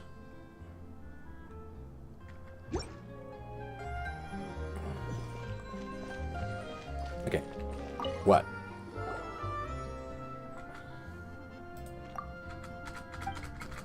Okay, come on. I don't like world quests that take too long. Blah. Oh my gosh.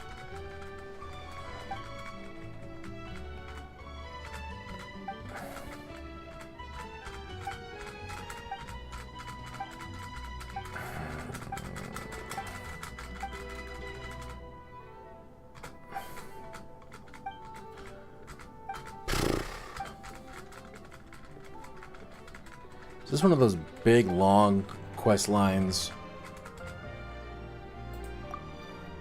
Like the 7 Pillars of Wisdom quest line? That's not what it's called. They just call it that because of a song by Sabaton. A song about Lawrence of Arabia. Huh? Wait, what did I just get myself into? Oh, come on. Dude, really? What? Do I have to?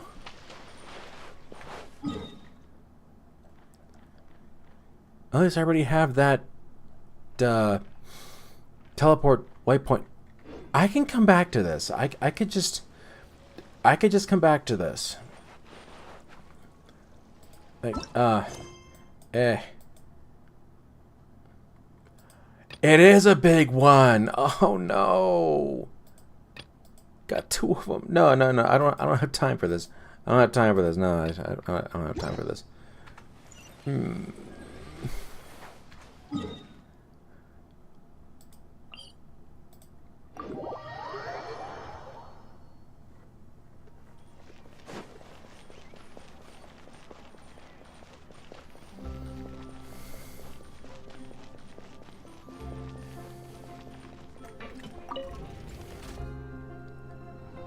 Okay, so right. Hold on. Oh no! Oh, okay. Like no, my drop. Okay.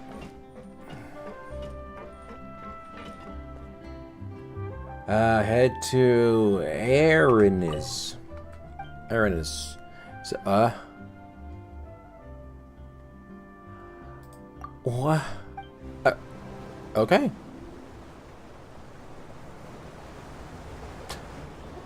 Welcome to the Navia line. I am Elfan.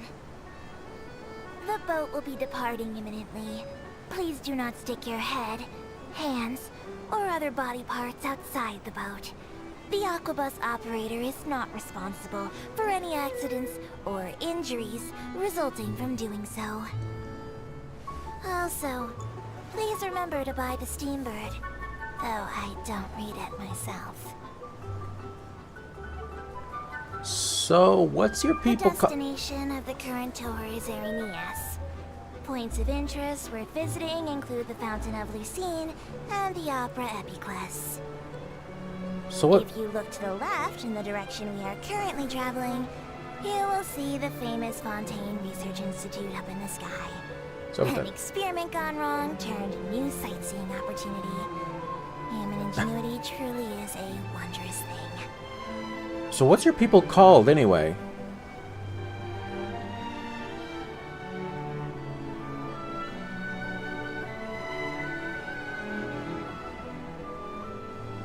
I just literally never seen anyone like her. Lie on the grass, you can feel the heartbeat of the world. I've literally never seen anyone like her in the game. We're now approaching our final destination. Please be sure to bring all your personal belongings with you as you disembark. Even though I will take any forgotten items to the lost and found, the paperwork is rather annoying, as Melusine hands are not suitable for grasping pens. What? Please be careful when disembarking. It has been my honor to be your tour guide this trip. Thank you. She said the name of her people and I completely missed it. Back! Okay.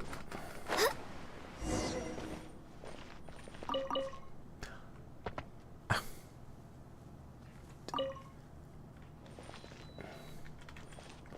was gonna say, she's not an Aranara.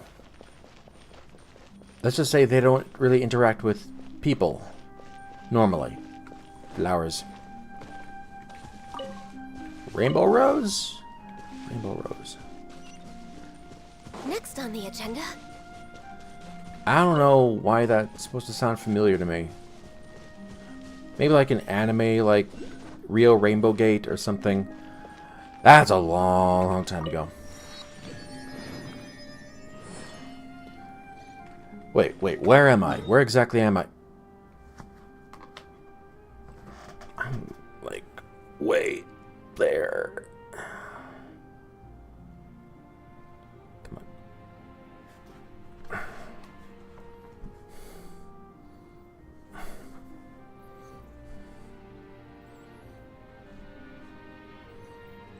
Okay.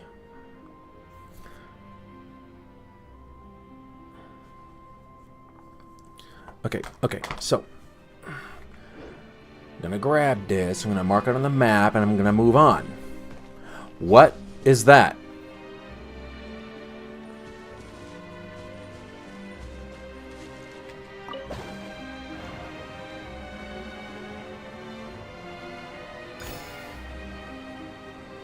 Interesting. Where am I going? Oh, a chest. Oh, that. Let me get this real quick.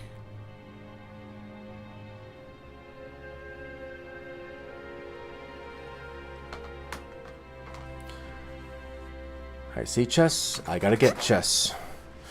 That is the curse I am under in this game.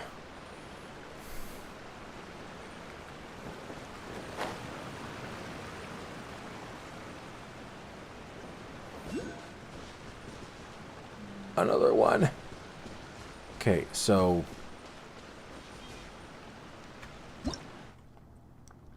okay. Where is continually affected by Hydra? Maybe something nice and unexpected might occur. Okay. It's so nice to... Let's grab that. Okay, so okay. Wait, this third one. Go, Barbara, go!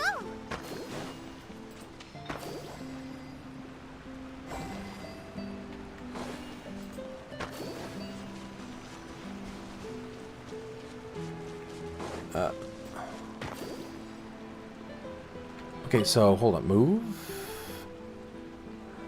Oh, okay, okay, so it has to be continuously affected. Ah,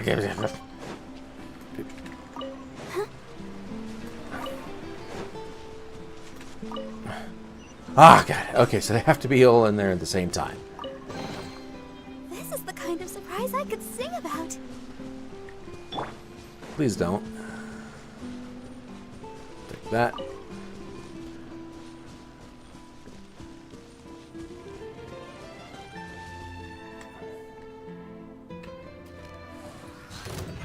Yeah. Go away. Are you serious?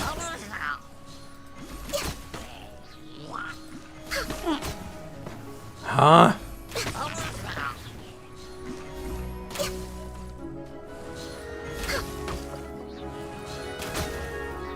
Huh? How many are... Jack.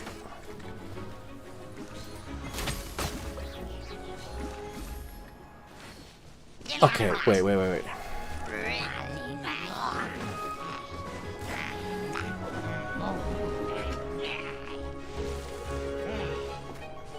Come on.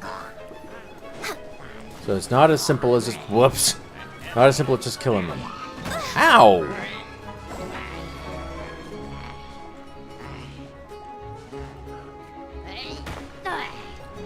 Ow! Okay, that actually hurts. Let's dance. Go, Barbara, go! Okay.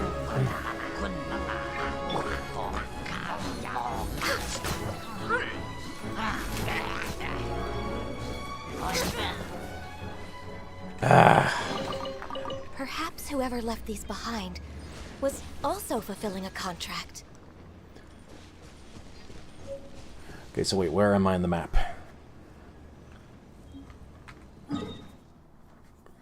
Right there. Okay, so I got that one. I got that one. I'm using Teyvat's interactive map and just marking the ones I get. So I'm not going nuts trying to find everything.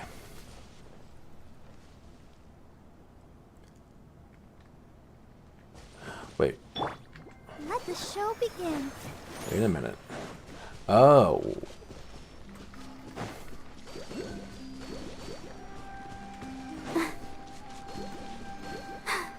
I'm fine. Ah.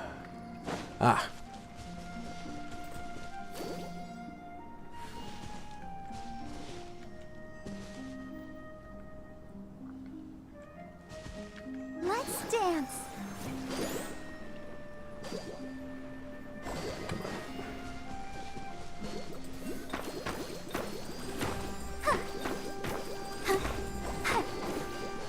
Oh, come on.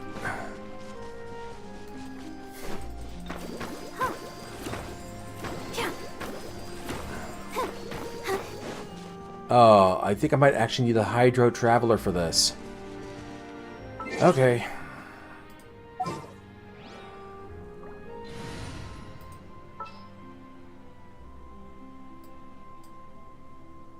If I could find him. Oh, there he is. Just what will we come across this time? Okay, okay. Oh.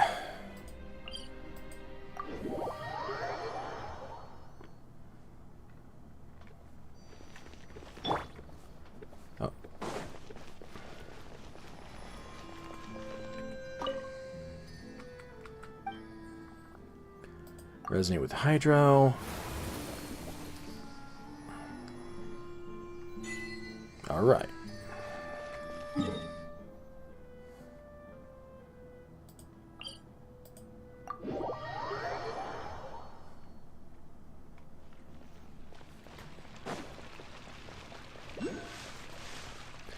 Okay, no, I'm gonna grab that. It's right in that fountain.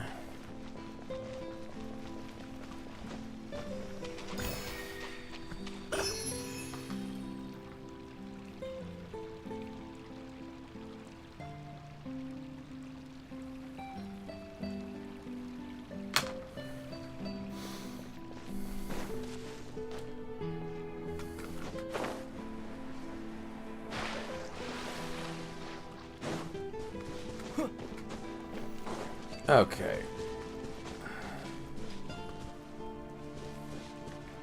Water jet! Huh.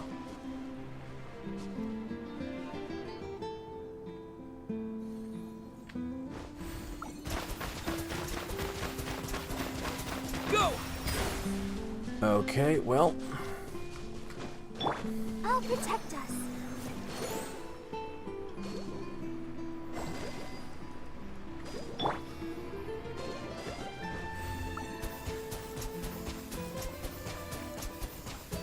Is that not being affected? Really? Come on. I shot right at it.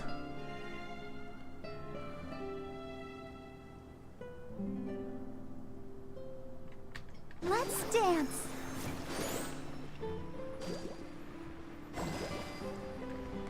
Man.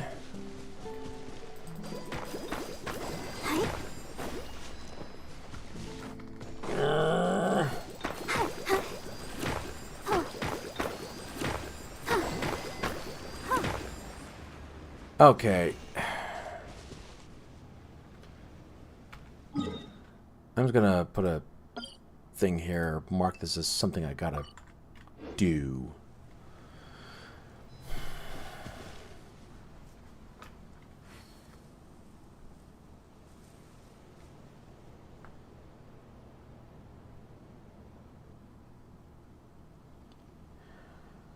Yeah, which is weird. I have these elemental things marked on the map, but I don't see it here.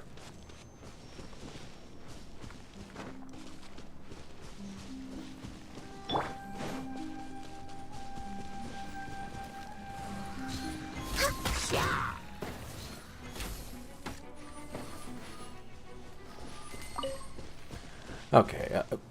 Oh no, not this again. Come on.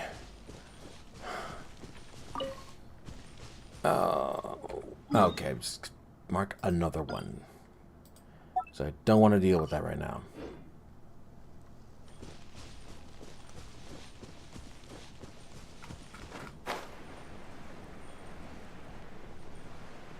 Might as well grab this teleport.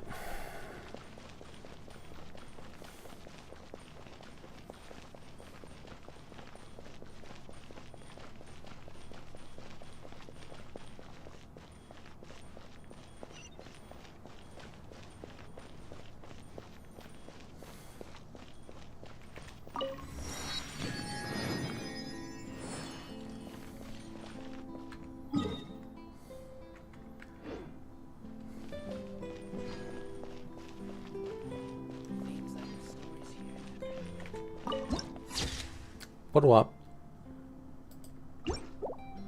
We're way behind schedule. Whoa! Now this is fancy! The Opera Epiclese. What a place to hold a performance! No wonder Linny and Lynette were looking forward to it. Huh. Looks like there's a lot of people standing around the fountain up ahead.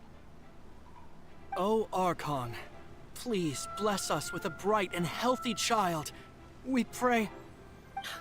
I don't know why you always feel the need to ask so much. I'll be happy as long as our child is healthy and lives a peaceful life. I guess if they're our kid, then there's no doubt they'll turn out smart. Maybe this is one of the customs in Fontaine.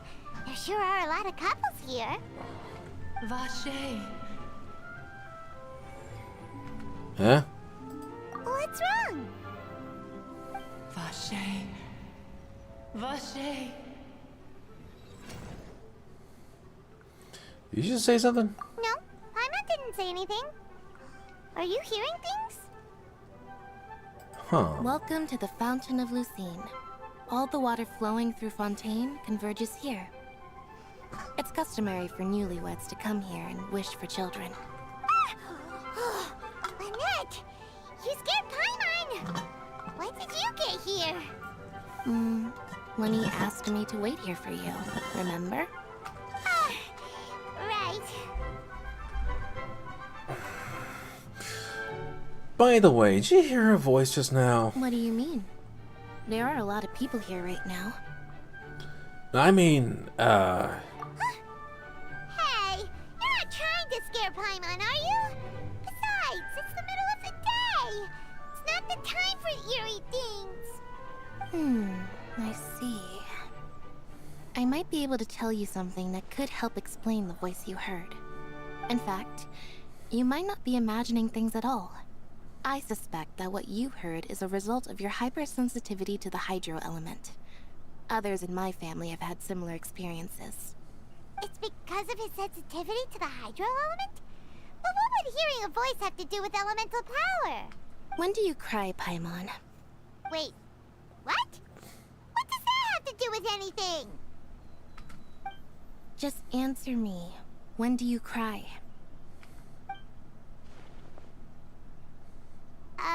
When Paimon's really sad? Oh, and when Paimon's super happy. Oh, and also when Paimon's really, really scared.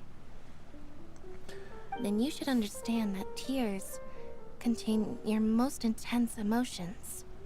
Like I just mentioned, the Fountain of Lucine is where all the flowing water in Fontaine converges. Even the tears that fall to the ground will eventually gather here. So maybe what you heard was the intense emotion coming from someone's tears. So, what did the voice say? Calling out someone's name.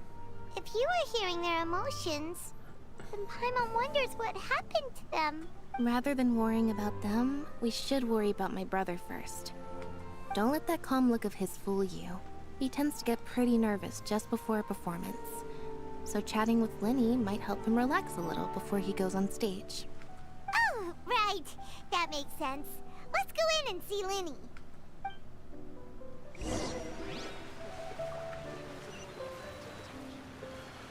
Okay.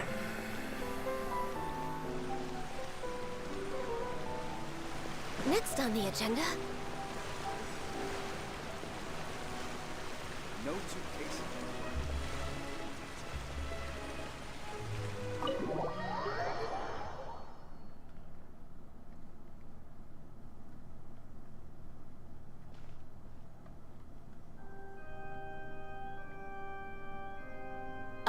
Traveler and Paimon. Good to see you. I knew you two would come. Are you kidding? We wouldn't miss it for the world. We've been looking forward to it. I can tell, judging by how early you've arrived. But you're actually right on time. The audience still hasn't started entering the venue yet, which means now is the perfect chance for us to take you to the best seats in the house. Wait just a moment. I'll fetch the tickets.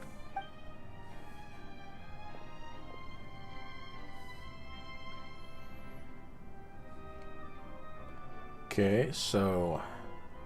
The Opera House has assigned seating, so you always have to make reservations. I've already reserved your seats, and here are your tickets.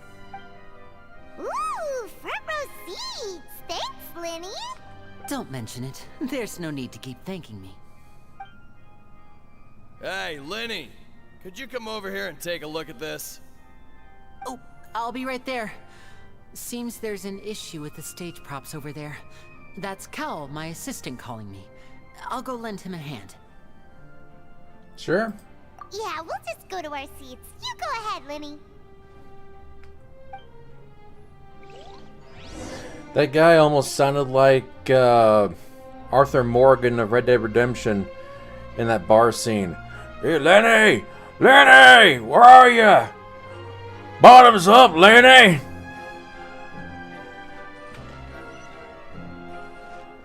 Alright.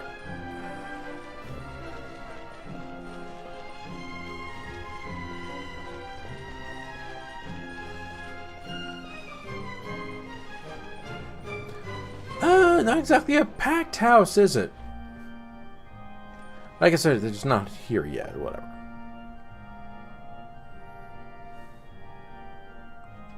Oh, these should be our seats. Come on, let's sit down.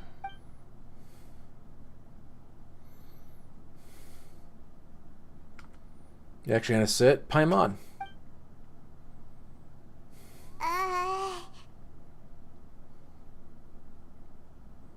What's up? Hey,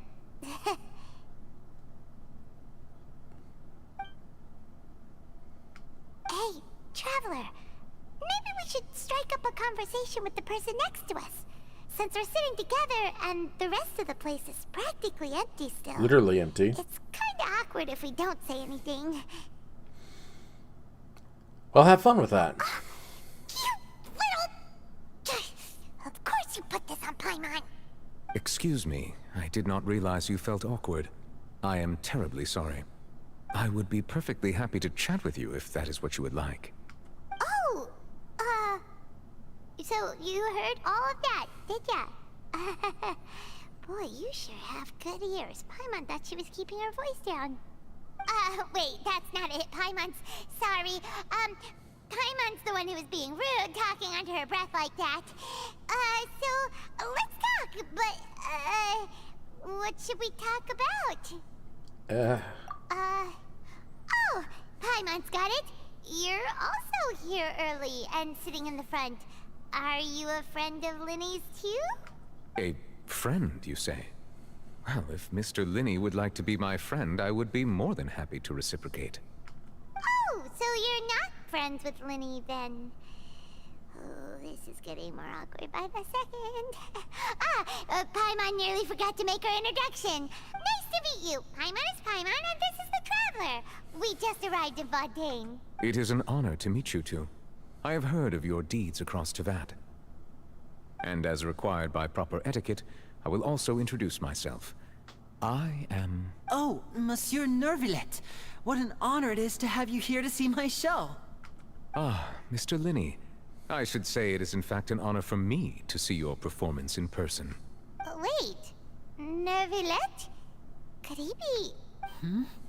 I saw you all chatting just now, but it seems you still don't know who Monsieur Nervillet is. Allow me to introduce you to Fontaine's Chief Justice. That seat is always reserved for him. It wouldn't be too much to say that he's the symbol of justice and honesty here in Fontaine. Whoa! Sorry for being so rude just now. Paimon had no idea you were such an important person. No offense taken. Being Chief Justice is merely what I do for work. Nearly every person has their usual reserved seat, so I'm not so special, really. And by the way, I should probably let you know, even though I would prefer not to, there's someone sitting up there in the VIP seats that has been striking a pose for quite a while now. Oh, I no. believe she is trying to give you a most elegant and impressive first impression. So I think you should take notice of her sooner rather than later. Otherwise, she may become flustered.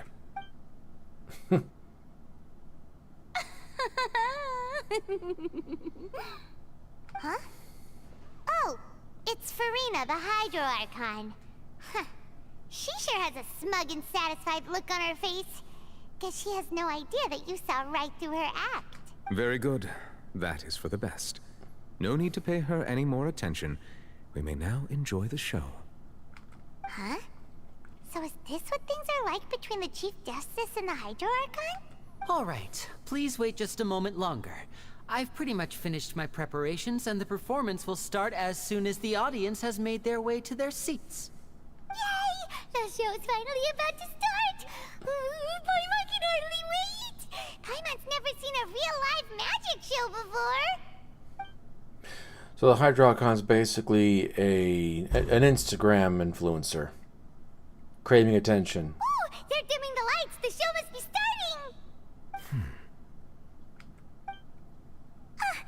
Sorry. Paimon will try to stay quiet. Welcome, one and all, to the Opera Epiclese. I am the star of today's show, Linny. And over here is my sister, Lynette, who will be working as my wonderful assistant. Please, let's give her a warm welcome. Hello, everyone. I know she may seem to be a little sleepy right now, but that's just a sign that she's nervous. Whatever. Now, some of you may be thinking, two vision holders who can freely manipulate elemental powers performing magic is not true magic at all. So, I would like to take a moment to assure you that elemental powers will have nothing to do with what you will witness on the stage today.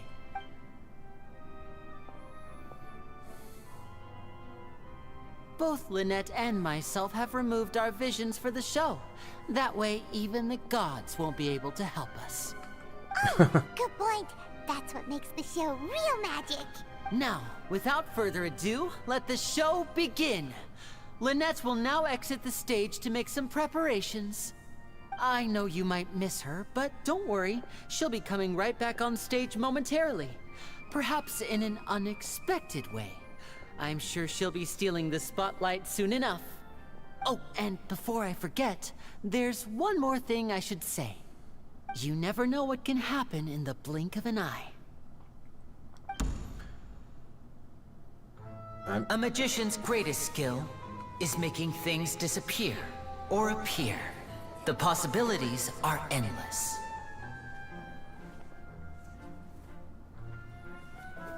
Huh?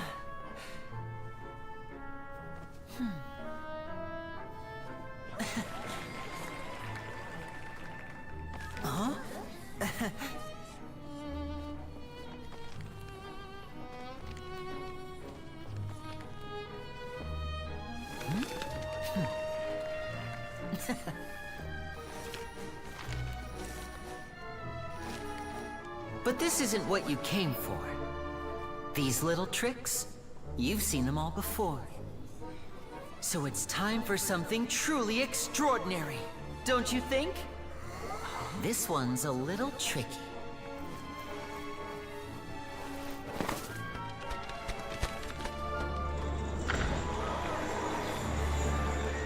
Using this water tank, I shall make my sister vanish completely, right before your very eyes.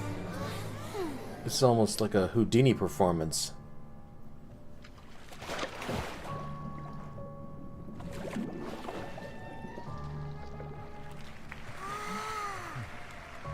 It's actually quite simple. She'll just turn into air bubbles and float right out of the top.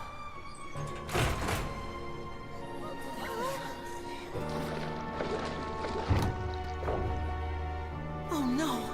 I told them to check all the props carefully. With the lid on, even air can't escape. An amateur magician would be getting very nervous right around now. Luckily, it's me on stage, so let me show you what a true virtuoso can do.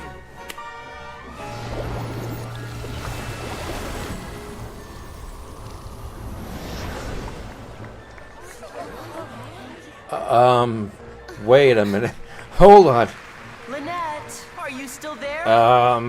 Don't go too far. We don't want to use up all our magic. Hold on. I don't want to get struck on YouTube.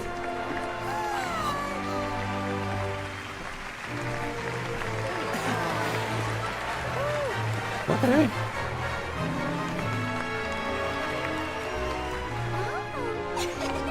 For a second, I thought she wasn't wearing anything. I'm like, wait, hold on. This is a family-friendly channel, please.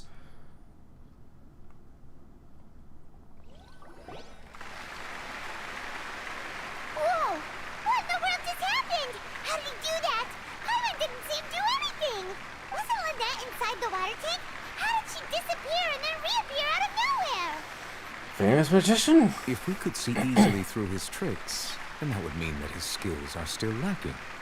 To appreciate magic, you should focus on the show happening on stage, rather than getting caught up in trying to see that which has been intentionally hidden. Guess you're right. Paimon couldn't believe her eyes when Lynette reappeared. Amazing! Thank you everyone. I'm glad you enjoyed that performance. But our magical journey has only just begun. I've prepared even more astonishing surprises for everyone here. The magic of transformation and disappearance can go far beyond what you've just seen. I'm sure many of you are thinking that escaping the water tank was impressive enough. But Lynette is still my assistant after all. In which case, I have ample time to make all necessary preparations. So, for my next trick, I will require the participation of one lucky audience member. Please, if my assistants could bring out the magical boxes now. There are 2 boxes, and only 2 boxes. One is here, and one is there in the aisle among the audience. I'm sure many of our clever audience members have already guessed our next magic trick. A swap! Our lucky audience member and I will each enter a magic box. After 1 minute, we will each emerge from the opposite box.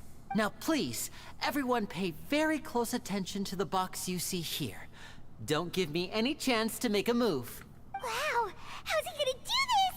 Hey, do you think this is all magic tricks, or does Lenny have actual superpowers? Let's just watch it. The lucky audience member will be generated by this random number selector. It selects numbers entirely at random. Even I don't know who will be chosen to participate. Now then, let's begin. Let me see. Oh, row 7, seat 3. Congratulations! You now have the chance to experience magic firsthand for an entire minute. Please, come forward. My assistant will take you beside the magic box. She looks like the thief from before. I'm sorry, it might be a little cramped inside, but no need to feel nervous. We've carefully arranged everything for you to be as comfortable as possible. You don't need to do anything, but no matter what strange things may happen, don't come out of the box. If the magic is interrupted, who knows where you might end up? You might even find yourself in the Fortress of Meropide. Oh, okay. All right. Before I enter the magic box, there is one more thing I need to ask the audience to do. Could you all give me a countdown? Like this. 60, 59, 58. Just keep counting down. You can go a little faster or slower if you like. I won't be able to see anything in the pitch black box, so I'll be relying on your voices to know when time is up.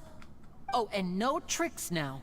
If you quickly count from 60 in just 30 seconds, then I'll be in a tough spot. Ooh! Paimon kinda wants to count faster after hearing him say that! Okay. No, that won't do. I can see it in your eyes. You still can't be trusted. Let's practice together. Come on, repeat after me. 60, 59, 58. 60! 58. That's right, perfect. Keep it going. All right, I'll see you all on the other side once you've finished counting. 54, 53, 52? Huh? Why aren't you counting, Nervalet? I am counting in my head.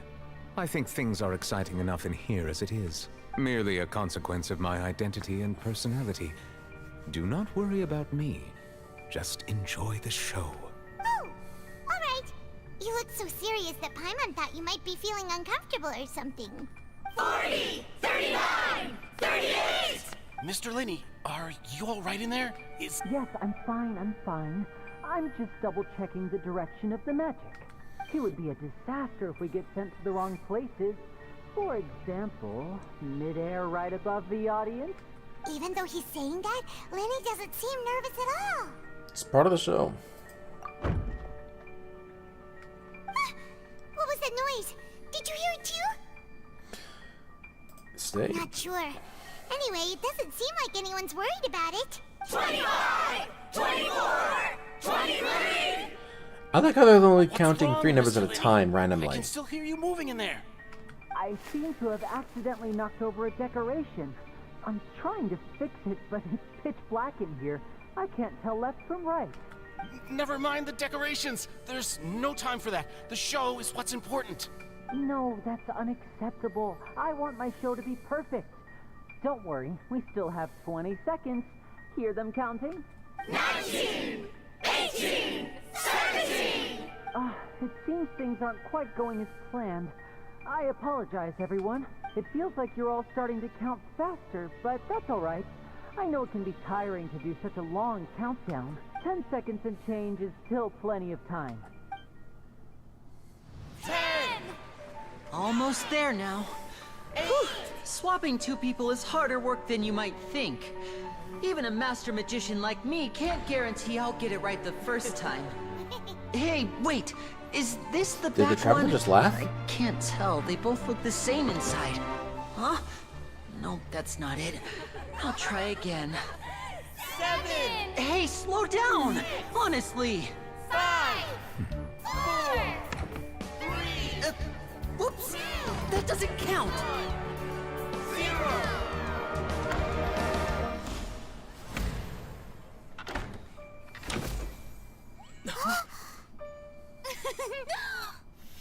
Ta-da!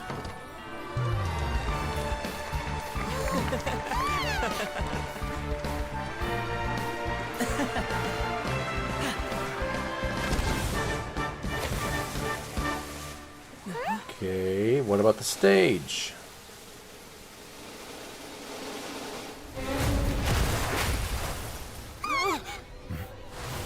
What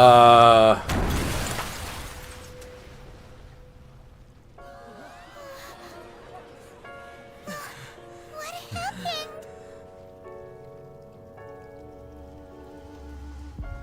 Oh, the stage handler got crushed too.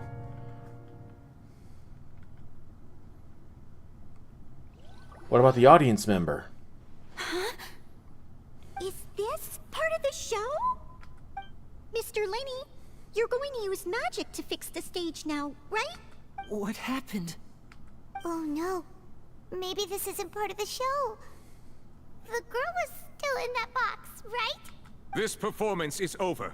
Medical staff with me. Guards, secure the scene and detain all the performers. Seal the exits. No one is allowed in or out at this time. Yes, that's right. If this was just an accident, then we must investigate the cause. But if this was all part of some scheme, then those accountable will not escape the judgment of the God of Justice. No need to be alarmed, you two. We'll get to the bottom of this soon enough. They'll put Lenny and Lynette as prime Unfortunately, the suspects. person who's in the magic box has been pronounced dead. His name was Cowell, one of the assistants in Linny's magic troupe. Apparently, the fireworks on stage ignited the ropes that were suspending the water tank, which then caused the tank to fall onto the stage. As of now, we are still not sure why we found Cowell in the box, rather than the guest from the audience. And after an initial search of the area, the guards have confirmed that the girl is nowhere to be found. Wait. It appears that this incident was not merely some mishap with the performance, and there are many indications that it is connected with the case of the serial disappearances of young women. The serial disappearances case? That's the case that Charlotte mentioned before. What a way to do it. I know the truth. I can see through the whole thing. Really, using such a shallow and obvious mystery as his finale. Did he really underestimate us that badly?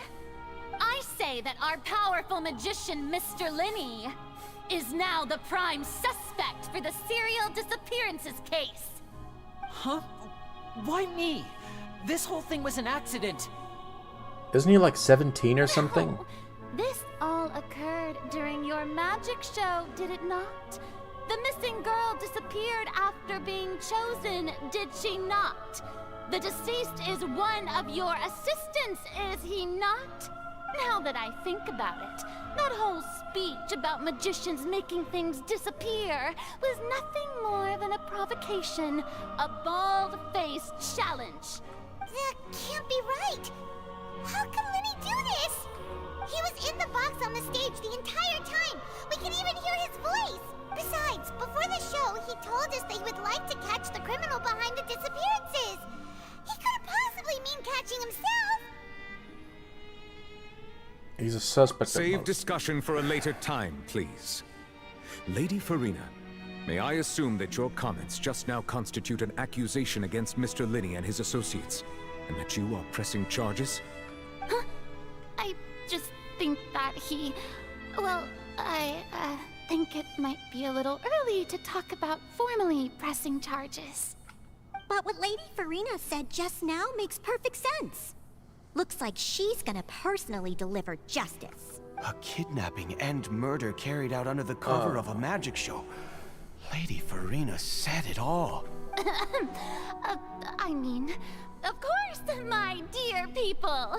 But what excites me even more than the obvious truth before our eyes is the opponent I'll be facing. That's right. I mean you, Traveler. You'll support Linney, won't you? After all, he was the one who helped you the first time we met. Then there's no problem at all. You know, the Traveler and I already had a duel the first time we met. But with Linney's help, our little duel ended in a draw. But draws really are the most boring possible outcome. So, no more draws. Between the two of us, there must be a clear winner and loser. And what better place to hold such a riveting showdown and decide the true victor than here, on the grandest of stages, the Opera Epiclese. Huh. It wasn't a draw. She obviously lost last time. I understand. Charges have now been pressed, and as such, a trial is in order. Well, Traveler, seems Lady Farina has set you in her sights. But putting her dramatic rhetoric aside for a moment, I would like to ask you, are you willing to act as Mr. Linney's attorney and defend him in this case? Sure. Very well. The trial will be held a day from now in the Opera House. Both sides may investigate the scene to build their cases and search for the truth. Linney and his troupe are all potential suspects and shall remain within the Opera House. The audience may begin to leave in an orderly fashion once they have been cleared by the guards. A day isn't that long. Let's see what kind of case this big-shot outlander can build in such a short amount of time. I'm really quite looking forward to hearing it.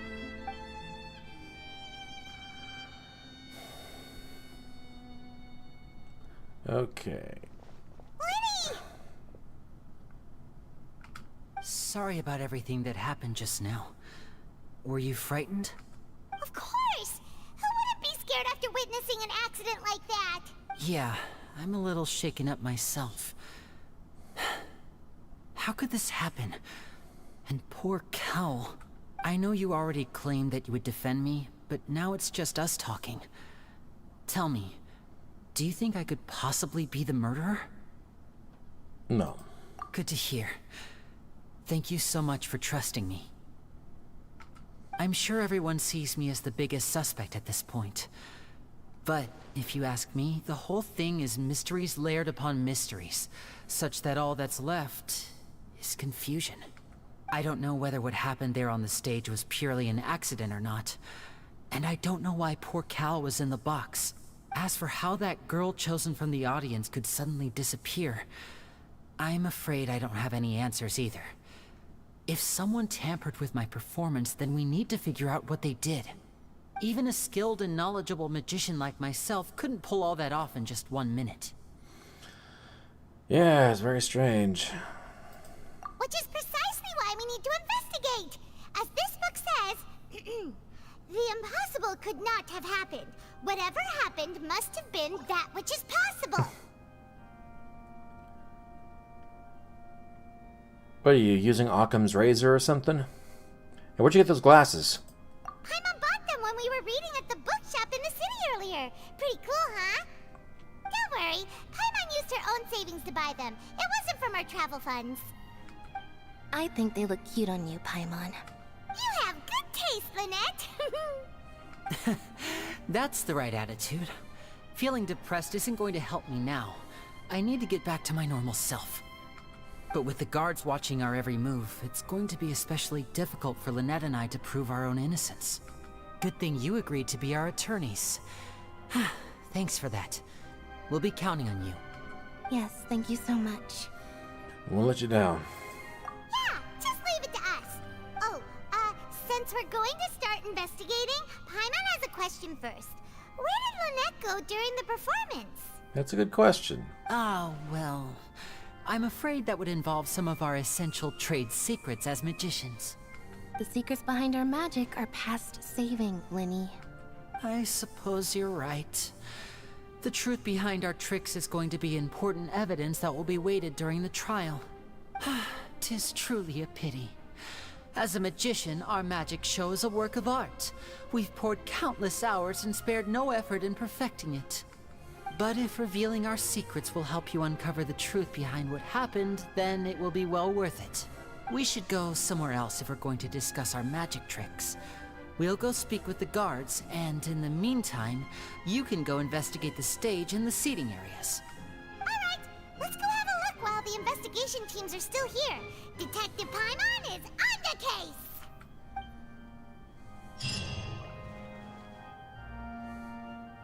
Hello, officer. How's the investigation going? We're their attorneys. I see. You must be the traveler that Lady Farina mentioned. Listen, I'll be perfectly honest with you. I'd avoid getting mixed up in this whirlpool of a mess if I were you. Huh? What do you mean? Come with me and you'll see. The deceased is one of Linny's assistants named Cal.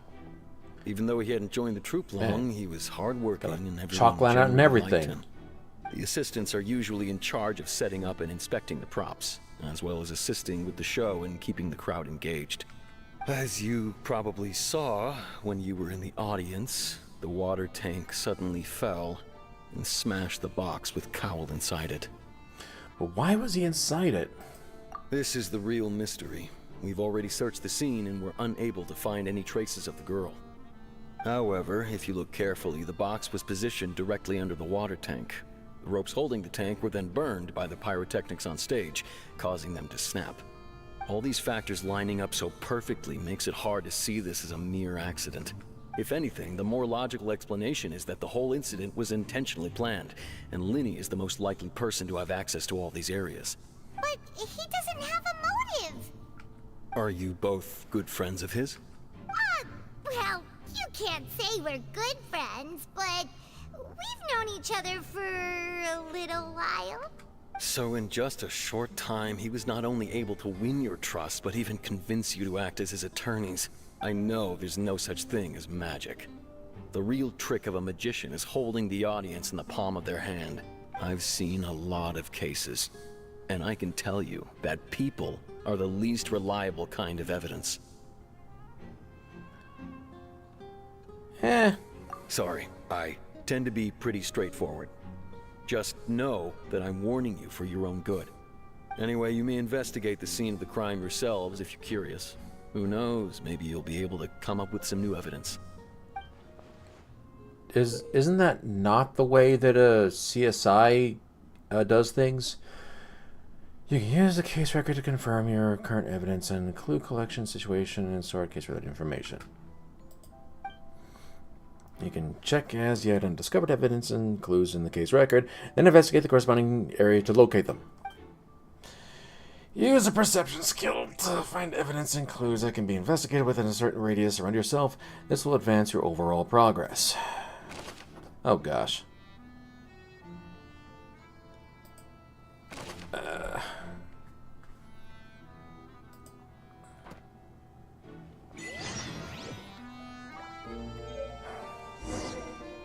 Okay.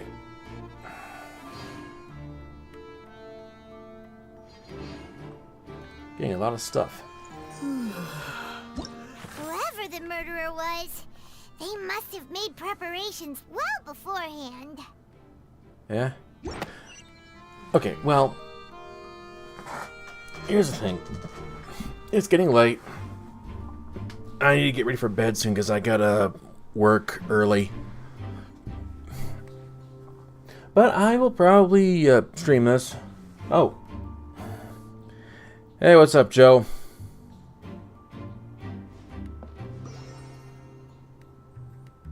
That sucks. I'm gonna pass out in a couple hours myself.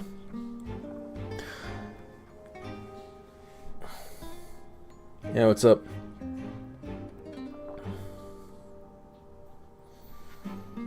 But yeah, I'll probably stream this later on in the day, given my work schedule. Since it seems like I actually do get people on here, if just a little bit. Certainly more than Twitch.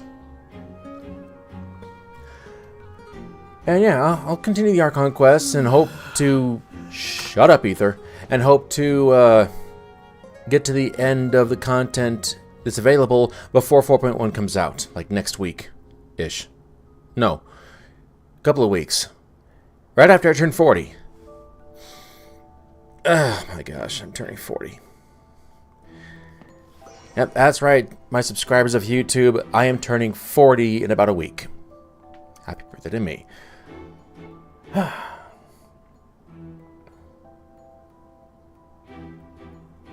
Hey, thanks.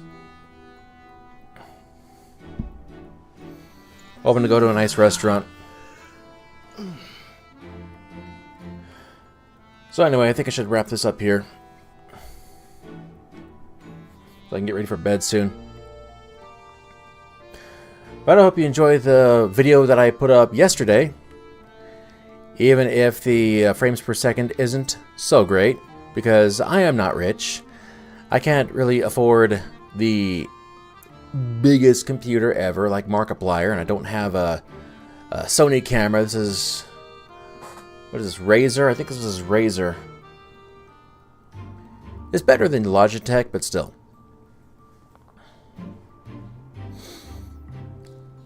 So, yeah. So, if you haven't yet, subscribe to my channel, hit that bell. Yep. See ya. And, I hope you enjoy the content of my channel if you're new here. So until next time, I'm the Orange Ranger, powering down.